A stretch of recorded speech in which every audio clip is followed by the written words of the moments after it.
Salam alaikum Mazoul, bonsoir. Nous avons choisi pour vous un titre un peu curieux aujourd'hui. Il n'a pas été affiché malheureusement, j'en viens de me le dire. Moi j'avais choisi un titre législatif, The Day After, le jour d'après, célèbre film. Et donc voici les chiffres qui sont tombés. Donc observez bien, parce que là, vous allez découvrir ce que... Puis, je ne qualifierai pas ces gens. Je vous laisserai vous-même tirer vos propres conclusions, mais observez bien ce que je vais vous dire. Là, ce sont les chiffres officiels. Donc, électeurs inscrits, 23 251 503 électeurs. Taux de participation déclaré par le ministre de l'Intérieur, le dernier taux déclaré, est de 38,25%. Et le nombre de votants déclarés par le ministre de l'Intérieur lui-même, dans une conférence de presse où il y avait beaucoup de gens qui tous avaient une calculette, puisque aujourd'hui il y a des calculettes sur les téléphones portables. Et donc il a dit qu'il y a 8 528 355 votants. Alors, la première des choses, c'est très illégal, et qui n'a pas déclaré le nombre des bulletins nuls, alors qu'il aurait dû le faire. Les bulletins nuls sont considérés comme des gens qui ont exprimé leur vote. Il faut les citer au chiffre près. Il ne l'a pas fait. La deuxième affaire, si je peux dire, et si vous avez des calculettes à votre portée, je vous demanderai de les utiliser, et que 38,25% de 23 251 503 ne peuvent pas représenter le chiffre qu'il a donné, celui de 8 528 355. C'est faux. Le chiffre de 8 528 355 votants correspond à 36,67%. et non pas à 38,25%. Ce qui me fait dire, à moins que je me trompe, et j'espère que c'est moi qui me trompe, que si à un tel niveau, dans des consultations de cette importance, après une fraude aussi massive, et à un moment où le ministre voulait rassurer coûte que coûte la société algérienne, alors comment est-il possible de commettre une telle erreur pour des gens qui sont censés connaître au moins la règle de 3 ou au moins savoir utiliser une petite calculette? Avec moi sur le plateau, Karim Tabou, coordinateur national de l'UDS. Merci d'être avec nous, Karim. Merci, c'est Jamal, merci de l'invitation. Alors, Karim, d'abord, votre sentiment après la proclamation de ces chiffres? Pas surpris, puisque pendant de longues séances, pendant toutes nos sorties sur le terrain, on avait bien compris que ces élections étaient jouées d'avance. C'est devenu une espèce de bourse de siège. Et ça se jouait sur des règles qui ne sont pas des règles démocratiques. Ce sont beaucoup plus des règles qui obéissent beaucoup plus au plan du pouvoir par lesquels, tout simplement, ils partagent des rôles, ils partagent des sièges. Et c'était prévisible que le FLN, le RND, les partis du pouvoir, avec toutes leurs couleurs, allaient prendre donc la majorité. La deuxième, il y a quand même des faits marquants de cette élection. Au-delà de la lecture politique, il y a eu quand même des faits marquants. Il faut quand même s'arrêter et les faire observer à tout le monde. La façon dont le président a voté est triste. C'est-à-dire que nous sommes dans un pays où le président de la République n'a pas pu accomplir correctement son acte de vote. Tout ce qu'on peut raconter sur cette élection est tout simplement balayé par le fait que le président de la République n'a pas pu accomplir son acte de vote. Et je pense... Et son vote, il ne devrait pas être constitutionnellement invalidé? Vous savez, si on rentre dans ces détails... Oui, mais parlez-moi en tant que personne qui respecte la Constitution et la loi. D'accord, mais vous savez très bien, avant cela, il devait être présent lors de la campagne électorale quand il était candidat, il devait présenter un Oui, mais nous parlons de cet mais événement-là. bien sûr, dès lors qu'il y a un article dans la loi électorale qui précise que les personnes qui se font accompagner dans l'isoloir, ce sont des personnes qui sont invalides, qui sont malades, infirmes. Oui. Dès lors que l'article est franc, il est clair, et ça pose un vrai problème de compréhension, d'interprétation et surtout d'application de la loi. Mais nous ne sommes pas en détail près puisque ce pays fonctionne en dehors des normes, en dehors de la loi depuis très longtemps. Et tout ce qu'on voit se mettre en place comme démarche, comme édifice, est bâti sur du faux, est bâti sur le mensonge, est bâti sur la manipulation. Je pense que c'est un fait très important à faire remarquer parce que l'histoire de ce pays va quand même enregistrer que le chef de l'État, qui est là et qui, chaque jour, on nous envoie des messages, on dit que le président a adressé le message aux travailleurs, a adressé le message, a reçu, a fait, a exercé ses fonctions. Et les Algériens découvrent au grand jour qu'il n'a même pas réussi à accomplir son acte de vote. Le deuxième, c'est l'annonce des résultats. C'est-à-dire qu'habituellement, tout le monde était là dans l'angoisse, dans la peur. Moi, je me souviens de l'Arbi Belkhair quand il annonçait les résultats des élections de 1991. C'était quand même un moment très attendu par l'opinion publique, qu'il soit nationale ou internationale, parce qu'on s'attendait à ce que les choses bougent, à ce que les choses soient autres que celles qu'on avait l'habitude de voir. Ce n'est plus le cas maintenant, puisque à l'avance, il y a même déjà des vidéos qui circulent et des jeunes sont dans le rôle du ministre de l'Intérieur qui annonce les résultats. Donc, il n'y a pas vraiment de grand-chose. Par contre, il y a eu quand même deux mépris qui doivent être dénoncés. Le premier mépris, c'est ne pas annoncer aux Algériens le nombre de personnes qui ont voté, mais qui n'ont pas voté sur les candidats, qui n'ont pas voté sur les partis. Bulletins nuls. C'est les bulletins nuls.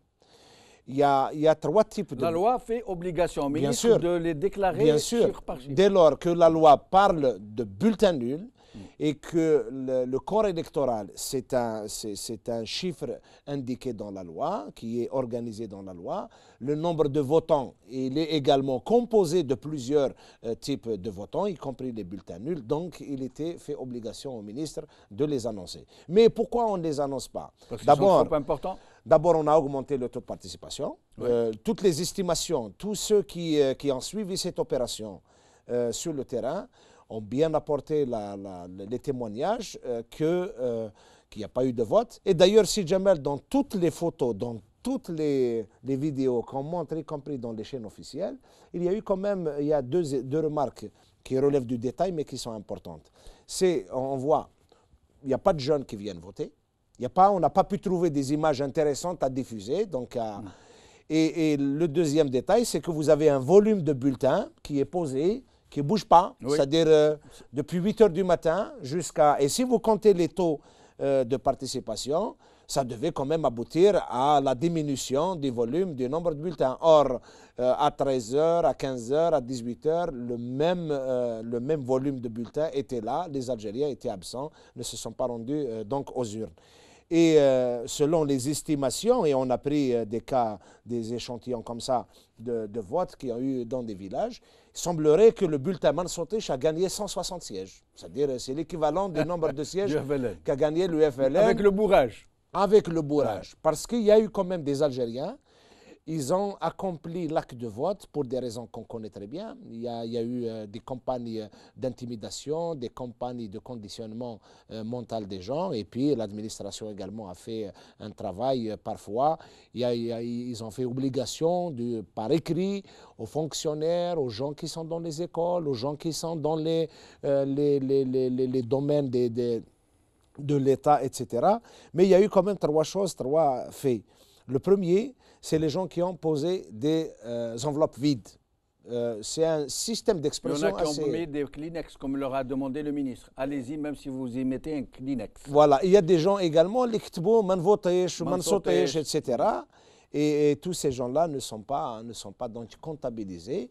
Et il y a quand même un cas, des amis m'ont appelé d'Alger pour me dire qu'il faut quand même faire acte informer l'opinion sur ça. C'est le fait qu'il y a eu beaucoup d'Algériens qui sont partis au bureau de vote, qui font signer, porter le cachet sur la carte de vote, sans voter, ils repartent, ils demandent un service aux gens en disant voilà, s'il te plaît, j'ai besoin de parce je suis demandeur de logement. On va me demander cela dans les... Et toute cette situation montre bien que c'est une opération qui ne répond à aucune norme démocratique, Karim qui Tabou, ne répond à aucune norme politique. Avant de recevoir M. Borhan qui est avec nous, il s'est passé quelque chose. Les chiffres d'hier sont arrêtés à 17 heures. Les derniers chiffres du ministère de l'Intérieur ont été ceux de 17 heures. Et c'était les seuls chiffres qu'on connaissait jusqu'à aujourd'hui. Or, les chiffres de 17 heures, qui étaient de 33,53%, entre 17 heures et la clôture des bureaux, et je rappelle que ça a été prolongé, l'horaire légal a été prolongé, dans ce petit laps de temps, il y a eu près de 800 000 votants. 800 000, soit le 10e des votants. Or, c'est à ce moment-là que nous avons observé, et les vidéos se comptent maintenant par dizaines, c'est à ce moment-là que nous avons observé une fraude qui ne se cachait même pas. Sauf, et c'est là où nous comprenons qu'il y a eu un état-major de la fraude, sauf que de l'ouest à l'est, au sud, au nord, une seule méthode, une même méthode a été utilisée, celle d'éteindre les feux, extinction des feux. Ils ont éteint la lumière et puis ils sont mis à bourrer les urnes. Heureusement, fort heureusement, plusieurs citoyens ont pu quand même filmer et nous les passerons tout à l'heure, nous en passerons du moins quelques-unes, mais il semble qu'il y ait eu, selon les premières informations que nous commençons à recevoir, des centaines de vidéos qui vont arriver sur les réseaux sociaux. Monsieur Borhan, merci d'être avec nous. Oui, bonsoir M. Bechino, bonsoir à votre invité et à tous les téléspectateurs de Magharibia. C'est moi qui vous remercie. Merci. Monsieur Borhan, d'abord, permettez-moi de vous remercier. C'est vous qui avez attiré mon attention sur cette grosse méprise ou cette grosse erreur, cette grosse incompétence aussi du ministère de l'Intérieur qui donne donc ce 38,5% qui ne correspond pas aux chiffres des électeurs votants. Qu'est-ce que vous pouvez nous en dire ? Tout d'abord, ce qu'il faudra dire par rapport à cette opération de promulgation des résultats, c'est qu'en plus de cette part, disant que c'est une omission pour ne pas trop verser pour ne pas être trop mauvaise langue, disant en plus de cette erreur sur le comptage, il n'y a pas eu les bulletins, vous l'avez bien dit, les bulletins nuls et les bulletins blancs qui n'ont pas été comptabilisés. Il y a autre chose également, ces résultats ne tiennent pas compte du vote de la communauté algérienne à l'étranger. Donc elle est amputée des résultats du vote de la communauté algérienne à l'étranger, sachant que conformément à l'article 101 de la loi organique, la 1610 concernant le code relative au code électoral, le Conseil constitutionnel dispose de 72 heures pour proclamer les résultats définitifs. Maintenant, ce qu'il faudra lire de ces chiffres qui ont été donnés par M. le ministre de l'Intérieur, tout d'abord, il y a un signal fort, il y a un message très très fort qui a été adressé par la population. Il y a environ 7 Algériens sur 10 qui n'ont pas été votés. C'est-à-dire y compris le bourrage. Ça veut dire avec le bourrage des urnes, il y a à peu près 7 Algériens sur 10 qui n'ont pas voté. En restant légaliste, il y a environ 7 Algériens sur 10 qui n'ont pas été votés. Autant dire que 70% de la population ne sera pas représentée dans cette APN. Deuxième message fort également, les deux partis de l'Alliance, à savoir le FLN et le RND, à eux seuls disposent maintenant d'à peu près 56% des sièges. Donc ils ont à eux seuls, ils ont à peu près plus de 55% des sièges. Donc ils ont la majorité absolue au sein de l'APN. Autre chose, c'est un message également très fort et ça sanctionne essentiellement l'échec de l'actuelle APN. Vous regardez cette actuelle APN, elle n'a initié aucun projet de loi, elle a au contraire voté des textes qui ont fait très très mal au peuple. Les gens maintenant ne se reconnaissent plus dans les institutions de l'État. Et autre chose, en dépit du fait que le FLN maintenant a eu 164 sièges, monsieur le secrétaire général du FLN devrait s'en inquiéter encore plus parce qu'il a perdu à peu près 25% des sièges par rapport aux élections de l'année 2012. Mais, Borhan Messir, vous parliez du FLN et du RND qui, à eux seuls, ont donc 56% ou un peu plus. Mais il y a autre chose. Si l'on y rajoute tous les partis, j'allais dire les formations vassales, qui sont donc naturellement inféodés à ce bloc, ils ont bien plus, beaucoup plus que les 2/3. Beaucoup plus, hein, pour ne pas dire les 4/5. Et la loi concernant la Constitution plutôt, concernant l'empêchement, si tant est, le Conseil constitutionnel parvient quand même à mettre en branle la procédure d'empêchement et qu'il propose donc l'empêchement au Parlement, il faudrait plus de 2/3. Il faudrait que les 2/3 approuvent la proposition d'empêchement, sinon, quel que soit l'état de santé du président, il ne pourra pas être empêché. Est-ce que vous ne pensez pas que maintenant ils sont à l'abri d'une telle éventualité, que Bouteflika restera jusqu'en 2019, quelle que soit sa situation et son état de santé? Écoutez, là, vous avez parlé de l'article 102. Le Conseil constitutionnel, c'est la haute instance qui est chargée de contrôler la constitutionnalité des lois. Et ce sont essentiellement des lois qui passent par l'APN et automatiquement le Conseil constitutionnel a un droit de regard sur la constitutionnalité des lois. Alors cet article 102, quand vous dites qu'il propose, comment se fait-il qu'une instance qui est une instance suprême censée contrôler la constitutionnalité des lois propose à des chambres basses, c'est-à-dire à des chambres qui sont sous son autorité, qu'il y ait ce qui est sûr maintenant, si maintenant ce Conseil constitutionnel se décide à enclencher l'article 102, tout ce qui est proposition équivalente au niveau de l'APN, il passera quelle que soit la nature de sa composante, quelles que soient les alliances qui sont faites au niveau de l'APN. Pour ce qui est du FLN et du RND par rapport à Pression Atlantique, ils sont à l'abri de toute négociation, ce que vous avez appelé les autres parties vassales, les autres parties satellitaires de l'APN. Ils sont actuellement à l'abri. Maintenant, s'il y a un plus qui est rajouté par rapport à l'alliance MSP-FC par exemple, par rapport aux indépendants, par rapport à tel, ça c'est tout bénéfice. Mais là, actuellement, ils sont à l'abri de toute négociation. Ils ont la majorité absolue au sein de l'APN. Restez avec nous, Brahim Messir. Karim Tabou, certains partis donc, ont cassé la baraque. D'autres ont eu des résultats très étonnants et pourtant nous pensions qu'ils avaient l'indulgence, la bienveillance du pouvoir. Or là, franchement, moi à leur place, je ne me sentirais pas très très bien. Je vais vous donner quelques chiffres. Alors, bon, le FLN 164 sièges, le RND 97, l'alliance Hems 33, c'est la troisième force. Hein, c'est vraiment... il passe tout près maintenant du pouvoir. Et bon, alors j'aimerais voir d'abord le chiffre du FFS. 14 sièges. Il a 14. Et voilà. Tej 19. Le RCD 9 sièges. Alors Tej, il a beaucoup plus de sièges que le FFS. Oui. C'est incroyable. Hein, vraiment, a été récompensé. Enfin, si Jamel, je vais d'abord donner mon point de vue sur la question que vous avez évoquée avec notre invité concernant le Conseil constitutionnel et les 2/3. Oui.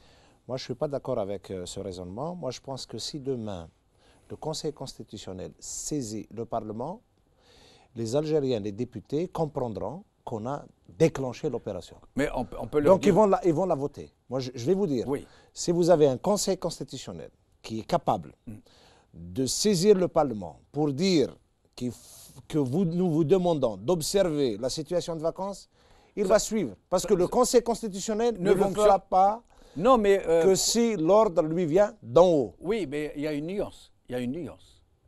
Moi, j'ai posé cette éventualité dans le cas où le Conseil constitutionnel est pris en otage par un autre clan. Non, quel que soit. Qui aurait voulu... Le président de la République, c'est lui qui nomme une partie, et à commencer par le président du Conseil constitutionnel. Il est dit également dans l'un des articles, je ne me souviens plus du numéro de l'article, que cette demande ne peut être recevable que s'il est adressé à l'unanimité des membres du Conseil constitutionnel, mais le fonctionnement politique de nos institutions a indiqué par les expériences du passé que si un tel fait arrive, la lecture serait tout simplement de comprendre qu'il y a un ordre qui a été donné au Conseil constitutionnel Et les députés du FLN, je pense qu'ils connaissent bien ce système de fonctionnement. Ils capteront très vite que désormais le processus est enclenché. Donc ils vont l'approuver. C'est juste pour... Et si le régime devient bicéphale demain, qu'il y ait deux clans et que l'un des deux prenne le contrôle du Conseil constitutionnel et qui chercherait à évincer l'actuel président. Je ne pense pas que ce soit la procédure qui va être enclenchée, même si peut-être il y a des crises, chacun il fait son interprétation, chacun il fait sa lecture de la crise et du fonctionnement de nos institutions. De là à imaginer qu'il va y avoir de graves ruptures entre les uns et les autres qui forment ce pouvoir, moi je ne le pense pas personnellement. Il peut y avoir des malentendus, il peut y avoir des démarches différentes, il peut y avoir des remous, mais de là à imaginer de graves ruptures, une cassure, moi personnellement... Très bien. Alors, pour en revenir à ces chiffres... Pour les résultats, mais ce sont des résultats prévisibles.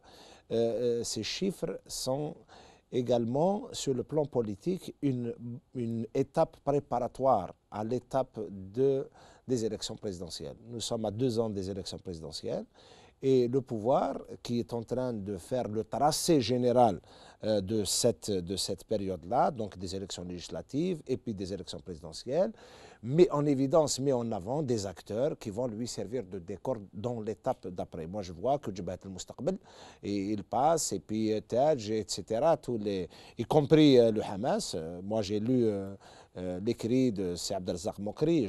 Permettez-moi de lui adresser sportivement une réponse quand il dit « Et les boycotteurs, qu'est-ce qu'ils font ?» Non, l'inverse serait de demander « Et aux participants, qu'est-ce que vous faites maintenant ?»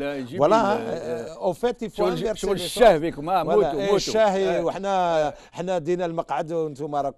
Alors qu'il y a presque 70% d'abstention, y compris le bourrage. Voilà, on n'est pas dans ça. Et moi, je pense que même cette méthode-là, elle consiste d'une manière indirecte à affaiblir les partis politiques. La technique est toute simple. Couper d'abord les partis politiques de la population. Mais vous attendiez à ce que le FFS, le RCD, reçoivent une telle gifle? C'est énormissime.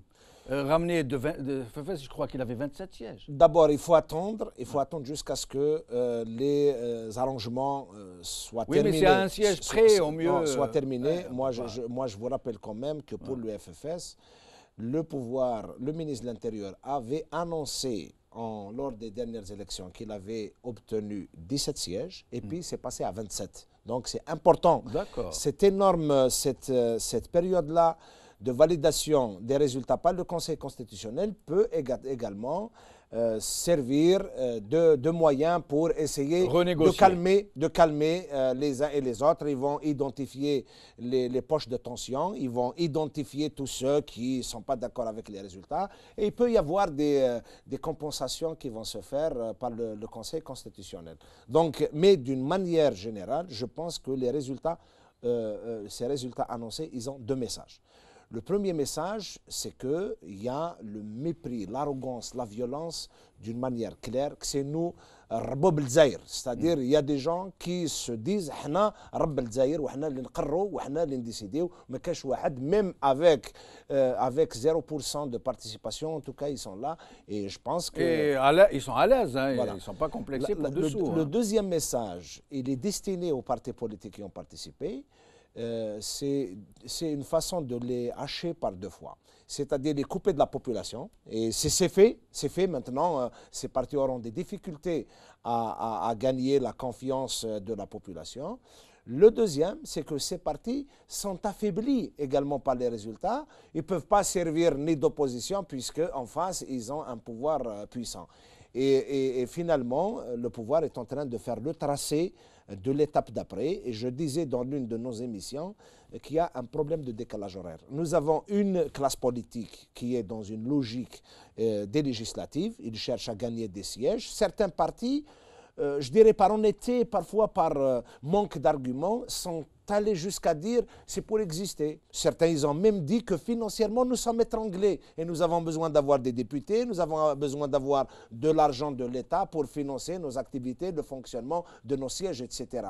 Donc, de là à réduire le destin d'un pays, l'avenir de toute une nation, l'avenir de tout un peuple, aux besoins matériels, logistiques d'un parti politique, ça montre l'indigence et surtout l'état de la classe politique. Donc l'étape d'après, et je disais qu'il y avait un décalage horaire, c'est que la classe politique qui est partie dans la recherche des sièges, dans la recherche des espaces qu'on va lui donner dans l'institutionnel, ils ont oublié que le champ de la classe politique, le vrai champ démocratique, le vrai lieu où les partis politiques devaient s'enraciner, c'est le peuple. Et là, ça pose un vrai problème de conception politique de l'avenir. Nous avons des partis qui ont choisi d'aller vers l'institutionnel et ils ont oublié que les vrais ancrages durables, l'investissement durable, le travail politique durable, c'est arriver à s'enraciner dans la société. Vous dites bien que c'est un gros problème. On m'a appris tout à l'heure, je ne l'ai pas encore vérifié, qu'au Qatar, où il y a 2000 Algériens inscrits, 2000 électeurs inscrits, le député tête de liste qui aurait été élu l'aurait été par une quarantaine de voix. C'est dire. Avant de recevoir Amira Bouraoui qui est avec nous, je voulais rappeler quelque chose.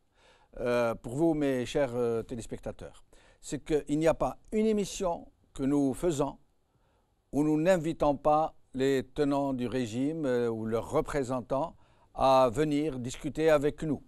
Je rappelle que c'est une émission en direct, que nous ne bridons personne, que chacun est libre de venir s'exprimer de la façon la plus libre, à la seule condition que nous soyons libres, nous aussi, de poser les questions que nous voulons. Je rappelle que nous avons à chaque fois lancé, nous l'avons même fait ici devant vous, chers amis téléspectateurs, à plusieurs reprises. Je l'ai fait sur ma page Facebook, Twitter, et je leur réitère aujourd'hui mon invitation à venir débattre avec nous, avec nos invités, ou à nous déléguer leurs représentants. Ils seront les bienvenus et pourront s'exprimer de la manière qu'ils voudront. Amira Bouraoui, merci d'être avec nous. Amira Bouraoui. Allô, bonjour. Allô. Bonjour Amira, merci d'être avec nous. Merci à vous. Alors, les nouvelles du pays, comment ça se passe? Quel est votre sentiment sur ce qui vient de se passer? Mon sentiment, on a demandé à un peuple de faire entendre sa voix. Massautek, je pense qu'il a fait entendre sa voix. Et c'était la voix de l'abstention. Donc malgré de la fraude, un bourrage d'urnes, etc., on nous affiche 38%. Avec énormément de votes blancs, des compatriotes, même ceux qui ont fait le déplacement, qui ont mis parfois des blagues dans les enveloppes, on les a vus. Donc oui, le peuple a fait entendre sa voix et sa voix a été un rejet de ces élections. Parce que la règle du jeu n'est pas du tout respectée et elle remonte aussi, parce qu'il faut toujours remonter dans l'histoire, que le président de la République est complètement absent. D'ailleurs, malgré une lettre qu'on lui a attribuée et qui demandait donc au peuple algérien de se déplacer, cette lettre-là est restée sans réponse. Et il faut le rappeler encore que le président de la République, depuis qu'il a eu son AVC, n'est plus maître des décisions et donc ce sont un groupe de personnes qui décident à sa place, qui ont organisé toute cette mascarade-là et tout ça, le peuple le sait et donc il a fait entendre sa voix et il s'est abstenu. Il s'est abstenu en majorité, donc le chiffre officiel d'abstention est de 62%, mais en fait on ne comptabilise pas toute la jeunesse algérienne qui s'est abstenue en aval et qui n'est même pas allée faire sa carte de vote. Donc tous les jeunes qui sont âgés de plus de 18 ans n'ont pas en majorité de carte de vote et cela malheureusement on ne les voit pas au niveau des chiffres. Ce qui est triste, bien évidemment, c'est aussi la participation d'une certaine opposition qui a voulu acheter, en vendant en fait le peu de crédit et le peu de légitimité qu'elle avait pour de minables sièges. Et ça, par contre, c'est vrai que ça fait mal, même pour ceux qui se sont abstenus et ceux qui ont appelé au boycott, parce que ça diminue considérablement le nombre d'Algériens et d'Algériennes qui aujourd'hui aujourd'hui peuvent construire une alternative, et on les appelle à le faire, hein, car il y a des gens qui sont aujourd'hui en Algérie assez conscients et qui peuvent construire une alternative. J'en cite quelques-uns, Monsieur Karim Tabou, Monsieur Sofiane Djilali, Madame Zoubida Assoul, Monsieur Moustapha Bouchechi, Fodel Boumela, des intellectuels, Monsieur Zenati, ces gens-là qu'on entend et qui souvent sont écoutés, hein, par la société algérienne, doivent aujourd'hui construire une alternative, car ça approche et on ne veut surtout pas subir un 5e mandat, et encore moins qu'on désigne quelqu'un au niveau de la présidence. Amira Boraoui, quand vous nous dites نعمتك دايمة ولا حياتك في العسل عايمة. يعيشك. Quand vous nous dites الشعب سمع صوته, le peuple a fait entendre sa voix, ça va se passer comme d'habitude. Ça veut dire le fait accompli, oui, on a bourré les urnes, oui, on a fraudé, oui, le peuple n'a pas voté, oui, même avec le bourrage, ce Parlement n'est représenté que par 38% des électeurs, et après on fera avec. Et Chab el Sema Soto, il ne fera rien pour que ça ne se passe pas comme ça. Non, je ne suis pas d'accord avec vous, parce que c'est complètement différent des anciennes législatives, parce que cette fois-ci, Chab el Sema Soto, à travers des plumes, à travers une jeunesse qui est en conscientisation et en continuelle conscientisation. C'est bon, le train est en marche. Le train est en marche, il ne faut pas qu'il dérape, c'est ça. Et pour qu'il ne dérape pas, il faut que la locomotive algérienne soit constituée par des personnes conscientes, compétentes, qui vont justement capitaliser sur cette abstention et sur l'expression du peuple qu'on a entendu. On a davantage entendu les appels du boycott, malgré tout ce qui a été mis en œuvre jusqu'ici pour faire étouffer cette voix.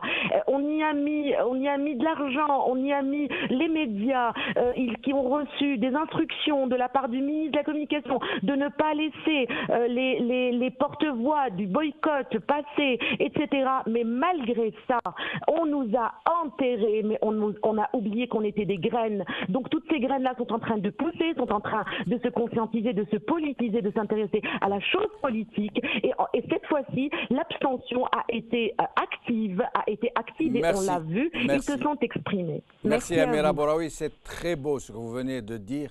Ils nous ont enterrés, mais ils ont oublié que nous sommes des graines et que nous allons pousser.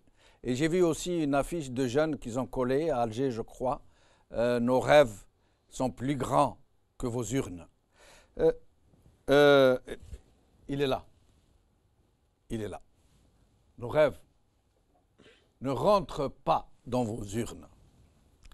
Karim Tabou, Amira Boraoui vient de nous dire quelque chose de très sensé, que plus jamais ça ne sera comme avant, que le train est parti, mais qu'elle espère qu'il y aura une locomotive constituée de gens comme vous, comme Sofiane Djilali et comme d'autres militants qui sont sur le terrain, qui activent, qui ont refusé de se commettre dans une telle démarche. Oui, je suis d'accord, et puis je salue notre camarade qui fait également un travail extraordinaire, autant dans ses interventions dans les débats que sur le terrain. C'est une militante très active, très présente sur le terrain. Je pense qu'il y a deux choses à constater.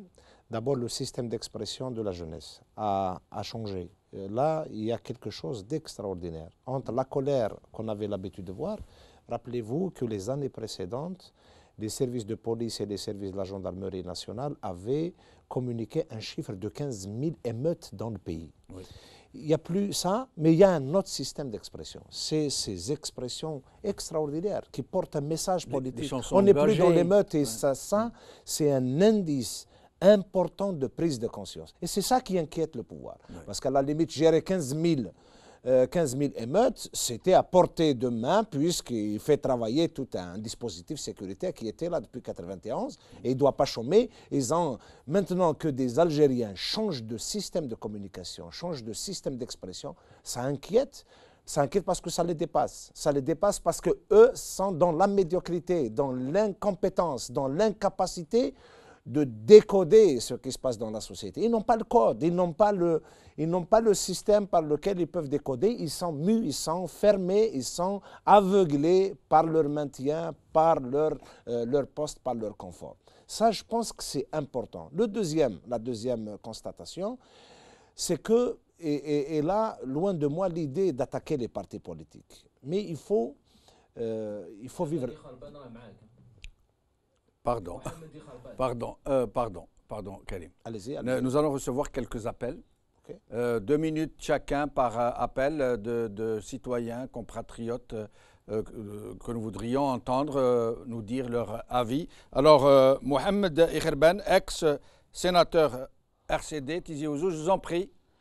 Mohamed Ikherban. Oui, je vous entends. Je vous en prie, exprimez-vous si vous avez quelque chose à dire au sujet de ces résultats qui viennent d'être proclamés. Eh bien, qu'est-ce que vous voulez? Je vous dirais que c'est tout ce qui concerne la wilaya où j'active avec toutes les difficultés que nous connaissons, avec le système en place. C'est des résultats satisfaisants avec les tentatives de déstabilisation orchestrées régulièrement. Nous avons pu sortir comme première force politique ex aequo avec un autre parti. C'est une satisfaction. Sinon, qu'est-ce que vous pensez de cette fraude, semble-t-il, quasi systématique qui s'est déroulée sur le terrain? Ben, vous savez, nous ne sommes dupes de rien. Nous nous attendons quelque part à cette volonté du système politique algérien de se pérenniser à travers la fraude. C'est sa spécialité, nous le savons. Ce n'est pas nouveau pour nous. Avant de prendre la décision définitive de participer ou de boycotter, nous avons mûrement réfléchi. Nous avons fait le bilan du boycott, nous avons fait le bilan de la participation, nous avons conclu que le peuple algérien a besoin, malgré tout, d'être représenté, d'avoir une voix discordante au niveau du Parlement et d'avoir surtout des représentants capables de s'opposer au système en place et d'exprimer la vision du peuple algérien. Merci Mohamed. Oui, merci Mohamed Ikherban. Au plaisir de vous revoir, de vous réentendre. Karim Tabou, je vous laisse vous exprimer. À chaque fois, je me permettrai de vous interrompre quand on non, passera. C'est pas un problème. Donc je vous laisse poursuivre. Je disais, la deuxième constatation est que nous sommes devant une classe politique qui a été divisée en fait en deux pôles, en deux destinations qui sont opposées. Les uns ont choisi d'aller chercher des ancrages institutionnels, c'est-à-dire trouver des sièges, trouver des espaces dans les institutions. Et il y a d'autres qui ont fait un choix, même si modestement, je pense que ce n'est pas notre appel qui a fait boycotter les élections, mais il y a un choix quand même stratégique important qui a un sens politique. Aller dans le sens de la population est un choix politique. Ce n'est pas un choix comme ça, mais c'est un choix réfléchi. Et là, il se pose et c'est ça, je pense, la crise, c'est quand vous avez une élite politique structurée dans des partis, dans des édifices comme ça, et que réunis, partis du pouvoir, partis dits d'opposition, n'arrivent pas à mobiliser la population. Je pense que c'est ça la crise.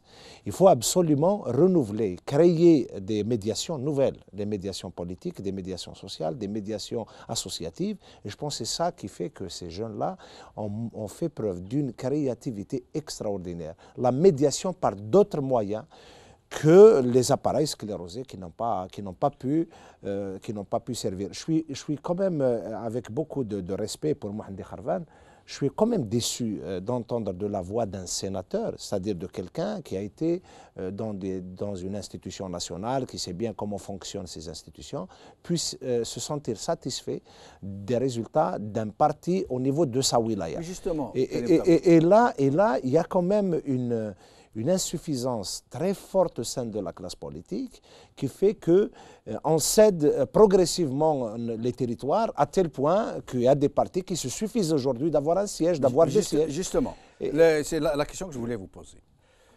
Quel est justement cet autisme de ces hommes politiques qui ne comprennent pas qu'on ne peut pas tenir de tels discours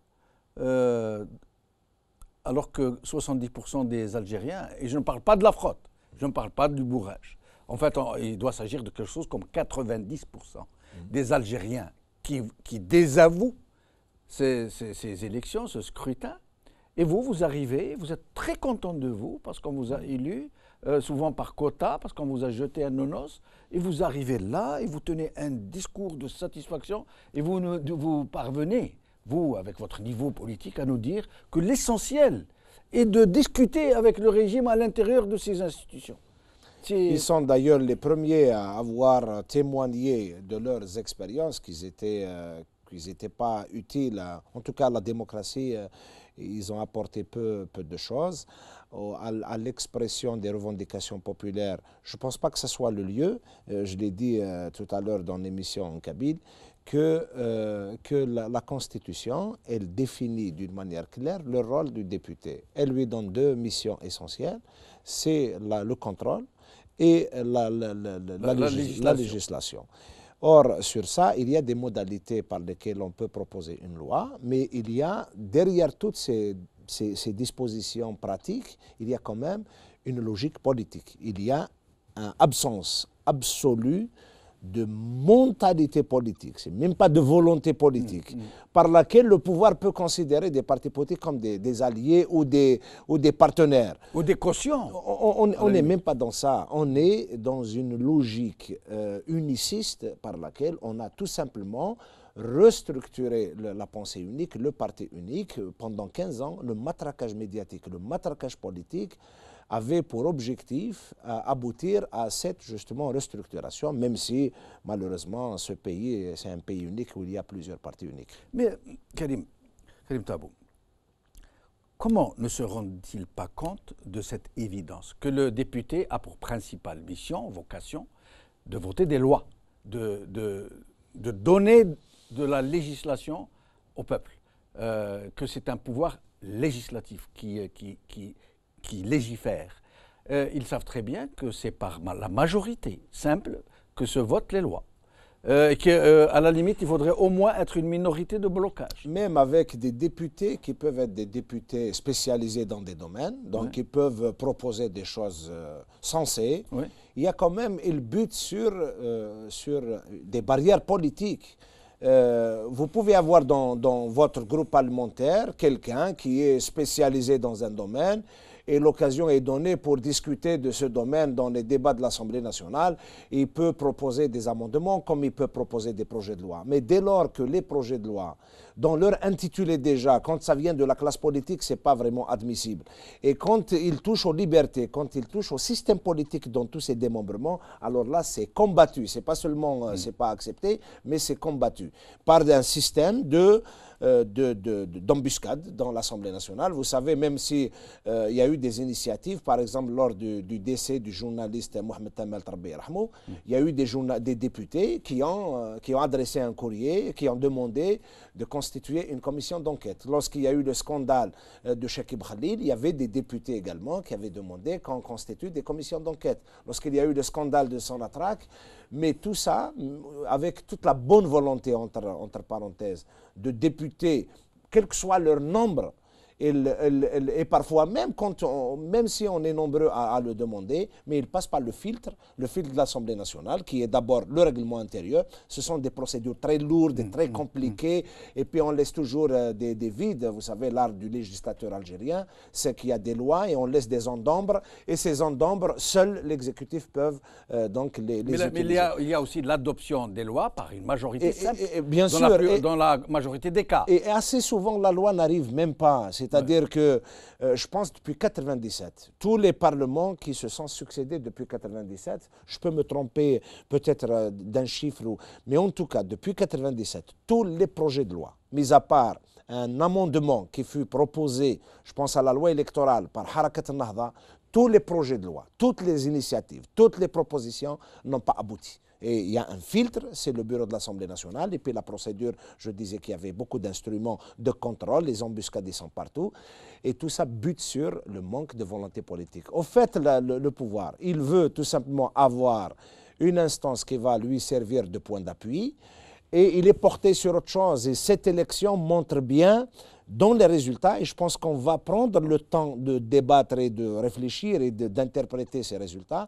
il y a quand même le début de la mise en place du dispositif des élections présidentielles. Lorsque vous voyez Jabhat al-Mustaqbal, et je cite comme ça, c'est pas parce qu'ils ont de l'importance, Naïma Salhi et les autres, ils sont déjà mis en place comme dispositif des élections 14 prochaines. formations qui ont un siège chacun. Vous comprenez bien que le pouvoir est plus porté sur l'après que sur ces élections. Et nous allons prendre Mohamed Ben Hammou, dont tout un chacun connaît les ancrages. Mohamed Ben Hammou, merci d'être avec nous. Merci à vous, merci à vous. Alors d'abord, est-ce qu'on peut vous dire Mabrouk Alik? Non, vous savez, un homme politique n'est jamais satisfait. Nous non plus, c'est vrai. Mais je viens d'entendre notre ami dire qu'il y a une mise en place. Et puis, je ne suis pas d'accord. Vous savez que Naïma Salhi ou autres ont arraché leur siège avec beaucoup de sueur. Je vous assure que les choses ne se passent pas comme vous le pensez. On ne fait pas de l'aumône. Vous savez, je vous assure. C'est un combat de tous les jours. Parce que nous, c'est pas l'Algérie qui nous fait barrage. C'est beaucoup plus des personnes. C'est beaucoup plus des partis politiques. Et donc, nous grignotons tous les jours un petit espace. Facebook Karama, parti El Karama, en 2012, moi je suis rentré dans 48 wilayas, et à l'étranger aussi. Donc j'ai eu 2 sièges. Cette fois-ci, j'aurais pu avoir plus, mais je vous assure que c'était un combat très très dur dans les wilayas. Et c'est avec les partis politiques. À Adrar, j'ai pas eu des problèmes avec l'État algérien. J'ai eu des problèmes avec un candidat du FLN qui a fait tout pour nous casser. À Tipaza, le siège me revient. C'est pareil. Et donc, il faudrait vivre avec nous pour le savoir. C'est un combat, c'est du militantisme. Et moi, je dirais, moi, je suis comme le chat. Moi, je mange et je miaule. Parce que le chat, quand vous lui donnez... Attendez, elle est trop bonne, celle-là, pour la laisser passer. Vous êtes comme le chat, vous mangez et vous miaulez. Vous miaulez de quoi? Ça veut dire qu'il n'y en a pas suffisamment ou quoi? Non, mais le chat, quand il miaule, vous lui donnez de la viande, il continue à miauler. Mais ça dépend, il miaule comment? Il peut miauler de satisfaction. C'est sa façon à lui de rôter. Non, il miaule, c'est-à-dire il demande plus. Moi, je dirais que nous faisons un travail de fond. Nous faisons un travail de fond. Nous, l'essentiel, je vous l'ai déjà dit il y a 2 semaines. Je vous ai dit que les élections auront lieu et que les choses se passeront le plus normalement du monde. Parce que moi, quand je vois un parti politique comme le FFS, qui revient avec moins de 10 sièges en arrière, quand je vois le RCD, avec lequel j'ai fait un mandat, donc au Parlement, et je voyais comment ils étaient virulents. Ça veut dire, excusez-moi de vous interrompre, je vous rends la parole. Ça veut dire encore un petit effort et ils vont être à votre niveau. S'ils continuent comme ça, le FFS et le RCD, encore un petit effort, ils vont être classés avec vous. Ce sera vraiment génial. Ils n'ont pas d'autre issue. Même le Hamas, et tous ils sont devenus maintenant des petits chatons. Ils miaulent aussi. Ils miaulent. Non, moi c'est un gros chat, mais les autres, c'est des petits chatons, vous savez, tous ils sont rentrés dans l'ordre, parce qu'ils n'ont pas les moyens de leur politique. On ne peut pas faire de l'opposition si on n'a pas les moyens de sa politique.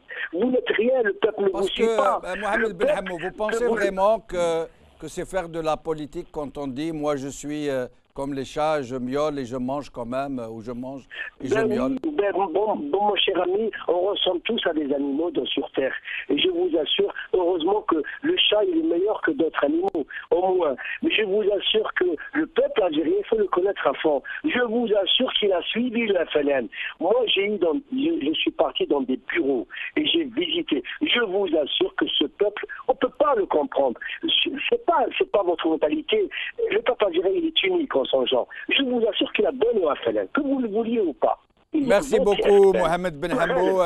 Je vous souhaite une seule chose, c'est que votre Parlement aille au bout, ce qui m'étonnerait beaucoup. Je le dis comme moi, je je pense. vous dis une chose, Ouais. je vous donne un scoop. Oui, oui, Écoutez, oui. c'est un Parlement qui durera pas longtemps. Ah, vous me rejoignez. Je m'arrête là. Je m'arrête là. Pour Je une m'arrête fois, là. Mohamed Ben Hammou, là, c'est un vrai scoop, je vous assure. Merci beaucoup, Mohamed Ben Hammou. Plaisir de vous revoir. Au revoir. معنا avec nous Sassi Balgat, universitaire, très attaché au monde de l'agriculture, qui nous a rendu visite déjà une fois ici sur le plateau. Mohamed Sassi Balgat, merci d'être avec nous. Merci. Merci. Alors, Merci, Jamal. merci. Alors, quel est votre avis sur ce qui vient de se passer, sur cette histoire d'élection, sur ces résultats, ces chiffres, cette fraude électorale? Oui, oui. Oui, on vous écoute. En fait, c'est un remarque. C'est tout à fait dans. On est exactement. C'est une répétition parce que bon, il n'y a jamais eu d'élection véritablement démocratique en Algérie. Et donc, ce n'est que on a refait exactement le même. Sauf que, me semble-t-il, cette fois-ci, il y a 2 ou 3 choses nouvelles. Mais véritablement, c'est quelque chose de nouveau. En premier lieu, c'est l'émergence d'une jeunesse, de jeunes très subtils. Ils savent maintenant, ils ont appris, ils commencent à faire de la politique.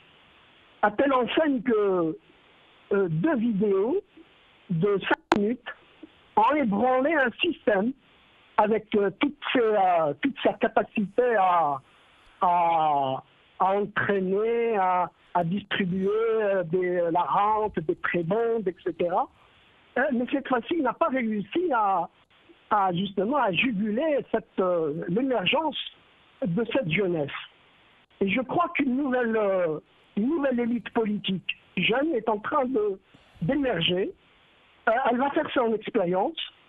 Et me semble-t-il, c'est elle qui me donne espoir et qui donne espoir au pays. Sinon, sur le reste, il n'y a rien de changé. Il n'y a véritablement rien. On est dans un système fermé. Et plus un système il est acculé par la société, plus il est en rupture avec la société, et plus il s'enferme. Et cette fois-ci, les images parlantes, ces images sont là pour, si vous voulez, à elles seules, elles nous donnent, si vous voulez, elles sont l'analyse. On voit cette précipitation, cette nervosité de tout un système politique avec ses institutions, avec tout le là. Merci beaucoup, Sassi Balgat, au plaisir de vous revoir. Nous allons à présent recevoir Riles Aynouch, caricaturiste connu, qui nous a donc préparé 2 dessins. Riles, merci d'être avec nous. Merci Jamal, bonsoir. Bonsoir. Alors, vous nous avez concocté... voilà. Tous les téléspectateurs. Voilà, le premier dessin, c'est... Alors, on ne voit pas très bien. Ne bougez pas, on va essayer de voir. Dites-nous la légende de la bulle. Alors, retour voilà. Fini les élections, retour à la vie normale. Alors, la chaîne du lait. Ah ben, voilà. Écoutez, vous êtes gentil. Ensuite, voilà. Le deuxième. Le deuxième dessin, c'est l'abstention. Abstention, attendez, ils sont en train... Première force politique en Algérie, c'est très vrai. Bravo, bravo, Riles. Mais sinon, dites-nous comment ça s'est passé à Bjaya. Franchement, les gens sont désintéressés de la politique, en fait. Ils s'intéressent beaucoup plus aux classicos. Quand le Real Madrid et Barcelone, tout le monde en parle. Mais les élections, ça n'intéresse que les partis politiques et ses militants. Mais sinon, le reste de la population, ils s'en foutent. Par exemple, hier, on rigolait entre nous. Ils disent que le seul avantage de la journée des élections, c'est qu'elle est chômée et payée. Pour ceux qui ont la chance de travailler, bien sûr. Qui ont d'avoir un boulot. Merci beaucoup, Riles. Au plaisir de vous revoir et merci infiniment pour ces dessins. Karim Tabou, nous arrivons bientôt à la fin de cette première partie. Après, nous allons recevoir nos amis. Je laisse la surprise. D'après vous, comment ça va se passer maintenant? Enfin, d'abord, j'aimerais répondre à Sibin Hamou en disant, par décence, il ne faut plus parler au nom du peuple. La majorité du peuple algérien n'a pas voté, n'a pas participé dans cette élection. Donc, par décence, il faut arrêter de parler en son nom. Si on ne tient qu'aux chiffres officiels, 38%, c'est insuffisant pour les partis politiques pour prétendre parler au nom du peuple. En tout cas, l'Assemblée populaire nationale, il est amputé de sa dimension populaire. On ne l'appellera plus Assemblée populaire nationale. La deuxième est que dans les analyses, assez souvent, on entend les partis politiques qui défendent leur position. C'est une bonne chose.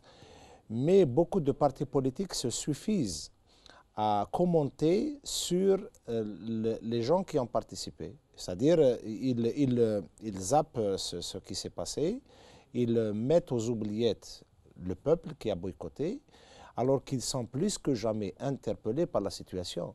Le lendemain des élections, un parti politique doit faire son évaluation. Pas seulement une évaluation en termes de chiffres, en termes de participation, en termes de chiffres qui sont communiqués par le ministère de l'Intérieur, mais aussi en termes de choix politiques. C'est-à-dire aujourd'hui, tous les partis politiques, on a fait un petit décompte, on a trouvé finalement que tous les partis réunis à la conférence de Mazafran, ils ont eu 60 sièges. C'est-à-dire, et là, c'est vraiment un déni, une insulte, du mépris à l'égard d'une classe politique qui est là et qui a essayé de construire une alternative.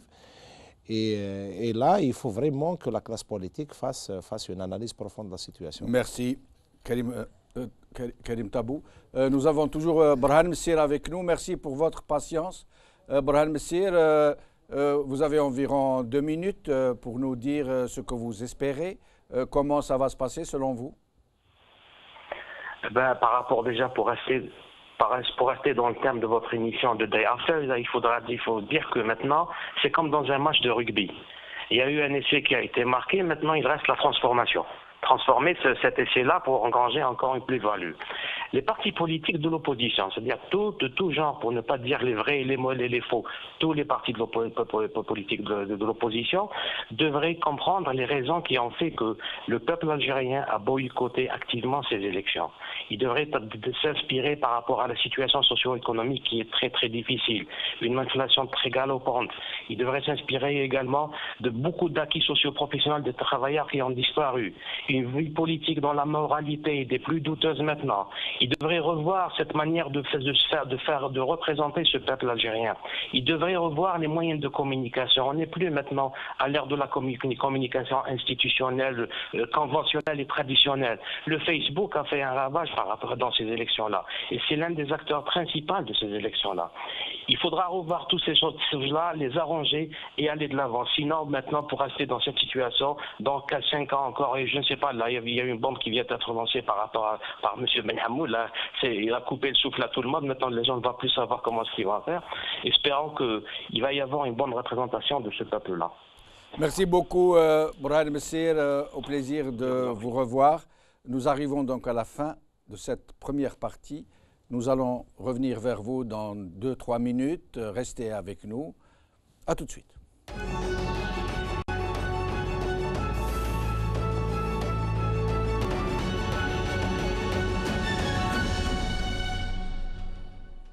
Salam Azul, bonsoir de nouveau. Donc, pour cette deuxième partie de l'émission, j'ai l'immense plaisir de recevoir c'est Mustapha Bouchachi. Bonsoir. Bonsoir.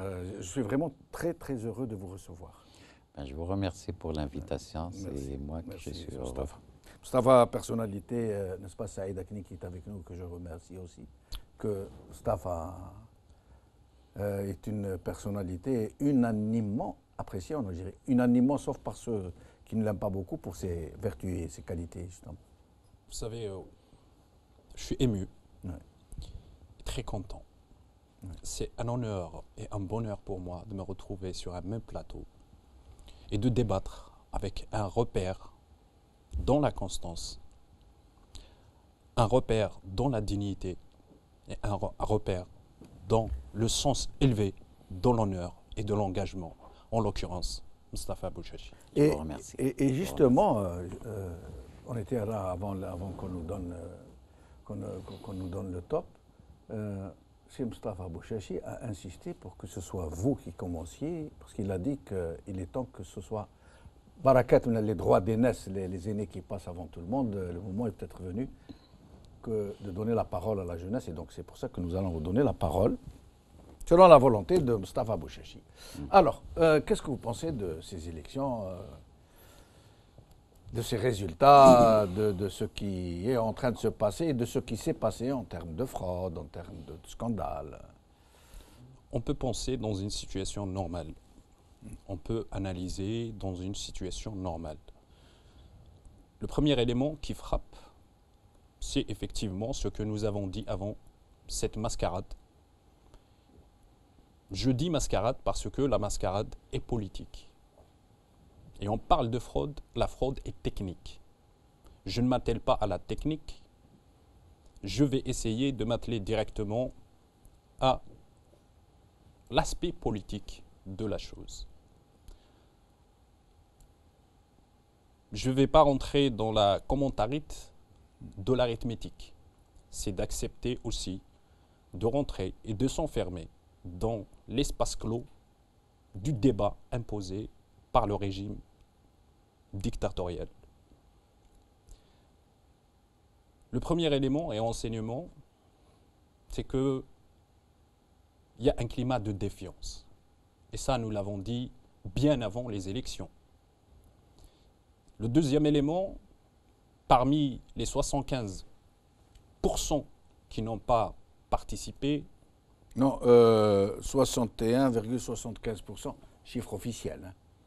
61,75%. L'officiel, c'est pour eux, mon officiel vient de la rue, vient du peuple, ne vient pas de la bouche. Ah, s'il vient du peuple, c'est pas ministre. 70, c'est 90% des gens qui n'ont pas Exactement, voté. ne vient pas de la bouche de ceux qui ont fait de l'illégitimité une épidémie nationale à travers justement cette façade civile du pouvoir militaire, à savoir cette chambre d'enregistrement.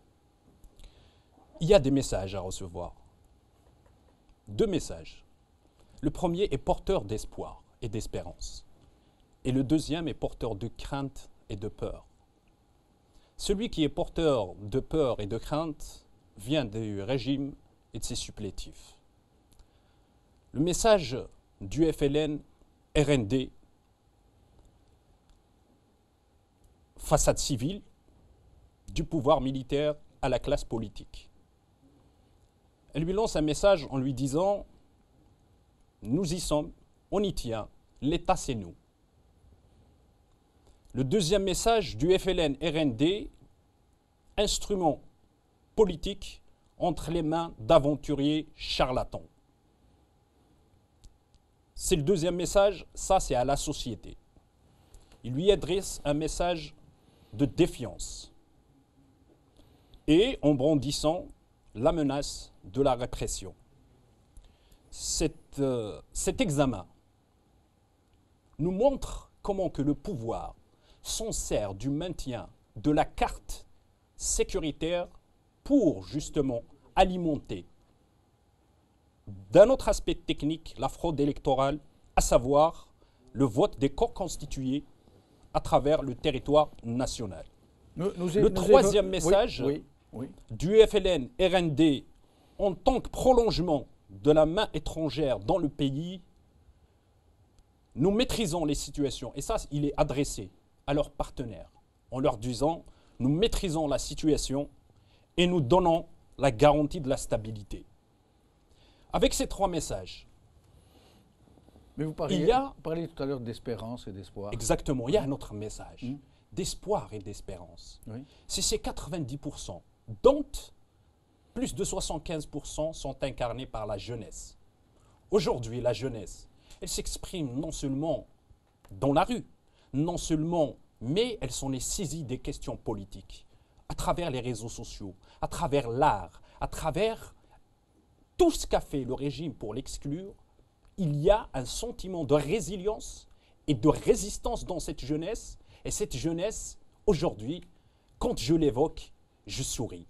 Quand je l'évoque, j'ai la joie. Quand je l'évoque, j'ai plénitude et j'ai aussi une conviction. Vous gardez donc l'espoir, vraiment. L'espoir est comme une herbe, elle pousse même entre les tombes. Très, très, très joliment dit. Mustafa Bouchechi, alors, commentaire sur ce qui est en train de se passer. Premièrement, j'aimerais vous remercier, remercier Si Djamel, mais en écoutant Si Aknin, il y a de l'espoir qui me revient. Ce n'est pas perdu totalement l'Algérie.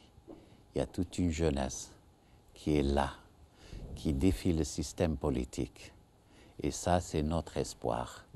On n'a pas pu faire grand-chose à notre époque. Ce n'était pas possible. Ma première remarque. Deuxièmement, en ce qui concerne les élections, moi je me demande pourquoi faire les élections en Algérie. Il n'y a eu jamais d'élections. Les seules élections qu'a connues le pays, c'est après l'indépendance, la constituante et en 91. Après ça, c'est toujours la fraude massive. La fraude, toutes les élections locales, législatives, depuis toujours. C'est pour ça que je n'arrive pas à comprendre comment le système politique gaspille autant d'argent pour avoir une chambre d'enregistrement qui est le Parlement.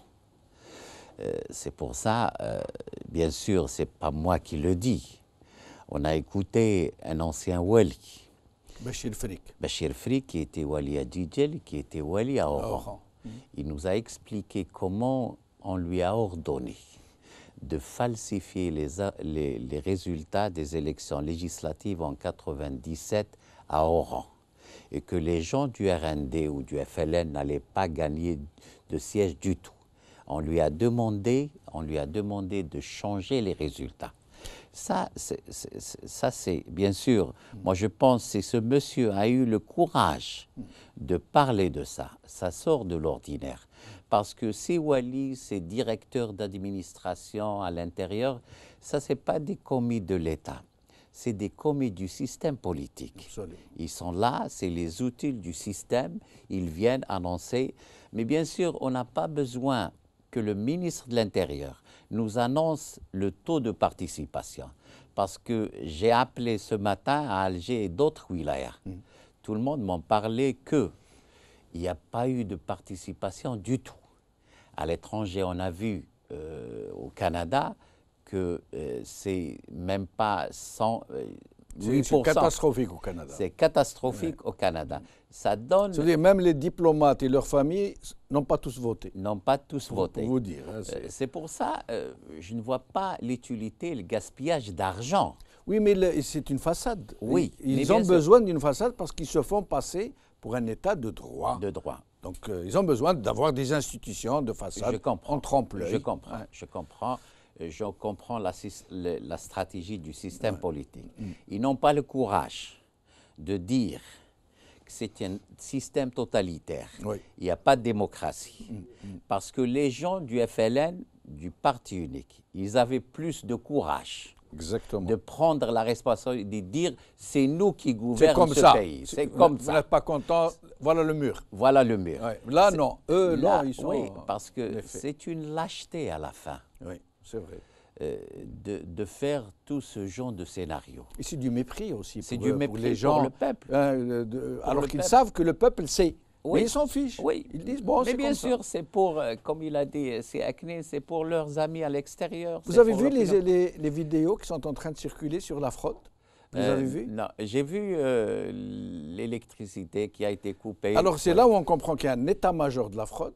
Oui. À partir de 17h, on va voir quelques images, à partir de 17h, c'est les derniers chiffres que le ministère a donnés. Oui. Il n'a plus donné de chiffres jusqu'à tout à l'heure.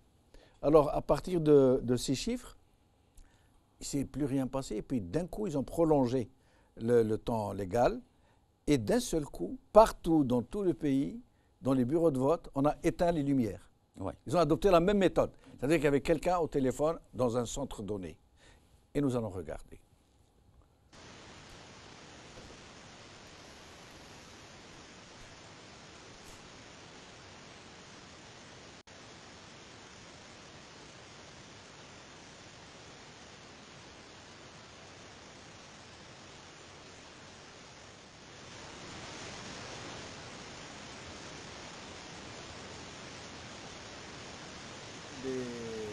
Vous voyez, il n'y a pas d'empreinte. Vous voyez? C'est des soi-disant des signatures, mais là où on comprend que ce ne sont pas les électeurs qui ont eux-mêmes voté, c'est qu'il y a des signatures sans les empreintes. Voilà, donc voilà. Il n'y a pas une seule empreinte. Ou alors quelques-unes, voilà. Il y en a quelques-unes, de temps en temps. Voilà. Et là, vous voyez, c'est la fraude ouvertement. Ça dit, ils ne s'en cachent même pas. Ils mettent des croix. Vous voyez, même pas des signatures. Voilà. Voilà. Ça, c'est un bureau de vote qui a été filmé. Voilà. Voilà, regardez. Normal. C'est tout le registre. Et en plus, c'est la même signature de la personne qui fait vite, hein, qui met une croix, une sorte de gribouillage et qui passe. Voilà, taf, taf, taf, taf. Vous voyez? Regardez. C'est incroyable. Là. Ça veut dire qu'ils ne prennent même pas de gants. Hein. Mais il n'y a pas que ça. Vous allez voir d'autres images.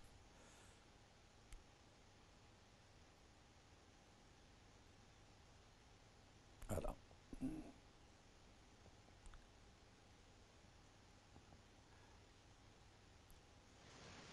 Alors, plutôt que de passer toutes les images, parce qu'il y a environ 7 minutes, nous allons revenir à chaque fois. Qui est avec nous au téléphone, s'il vous plaît?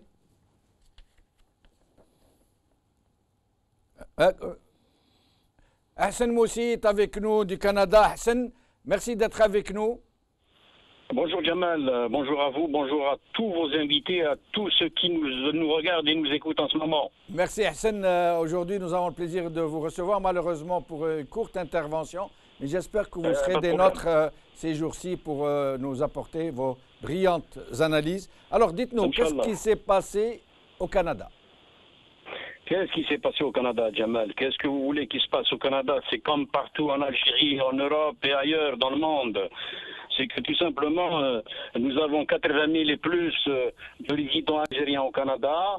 Sur les 80 000 à Jamal, 80% sont des universitaires, sont des diplômés d'université. Et dans ce beau monde-là, nous avions quelque chose comme 12 500 inscrits aux listes électorales pour les législatives, entre guillemets, en Algérie. Et parmi ces 12 000 à Jamal, nous avons dénombré une présence, je dirais moi, pour gonfler. Je vais essayer moi aussi de gonfler en faveur du pouvoir. Il y avait peut-être 180 personnes, 185 personnes tout au long des 4 jours. Et si cette élection revêtait un caractère stratégique à Jamal, si elle était vraiment attractive et qu'elle parviendrait à changer le cours des choses en Algérie, comment voulez-vous que 75% des universitaires algériens parmi les 80 000 résidents au Canada ne viendraient pas voter? S'ils ont tourné le dos à cette élection, c'est qu'ils ont dit tout simplement, c'est que c'est de la mascarade.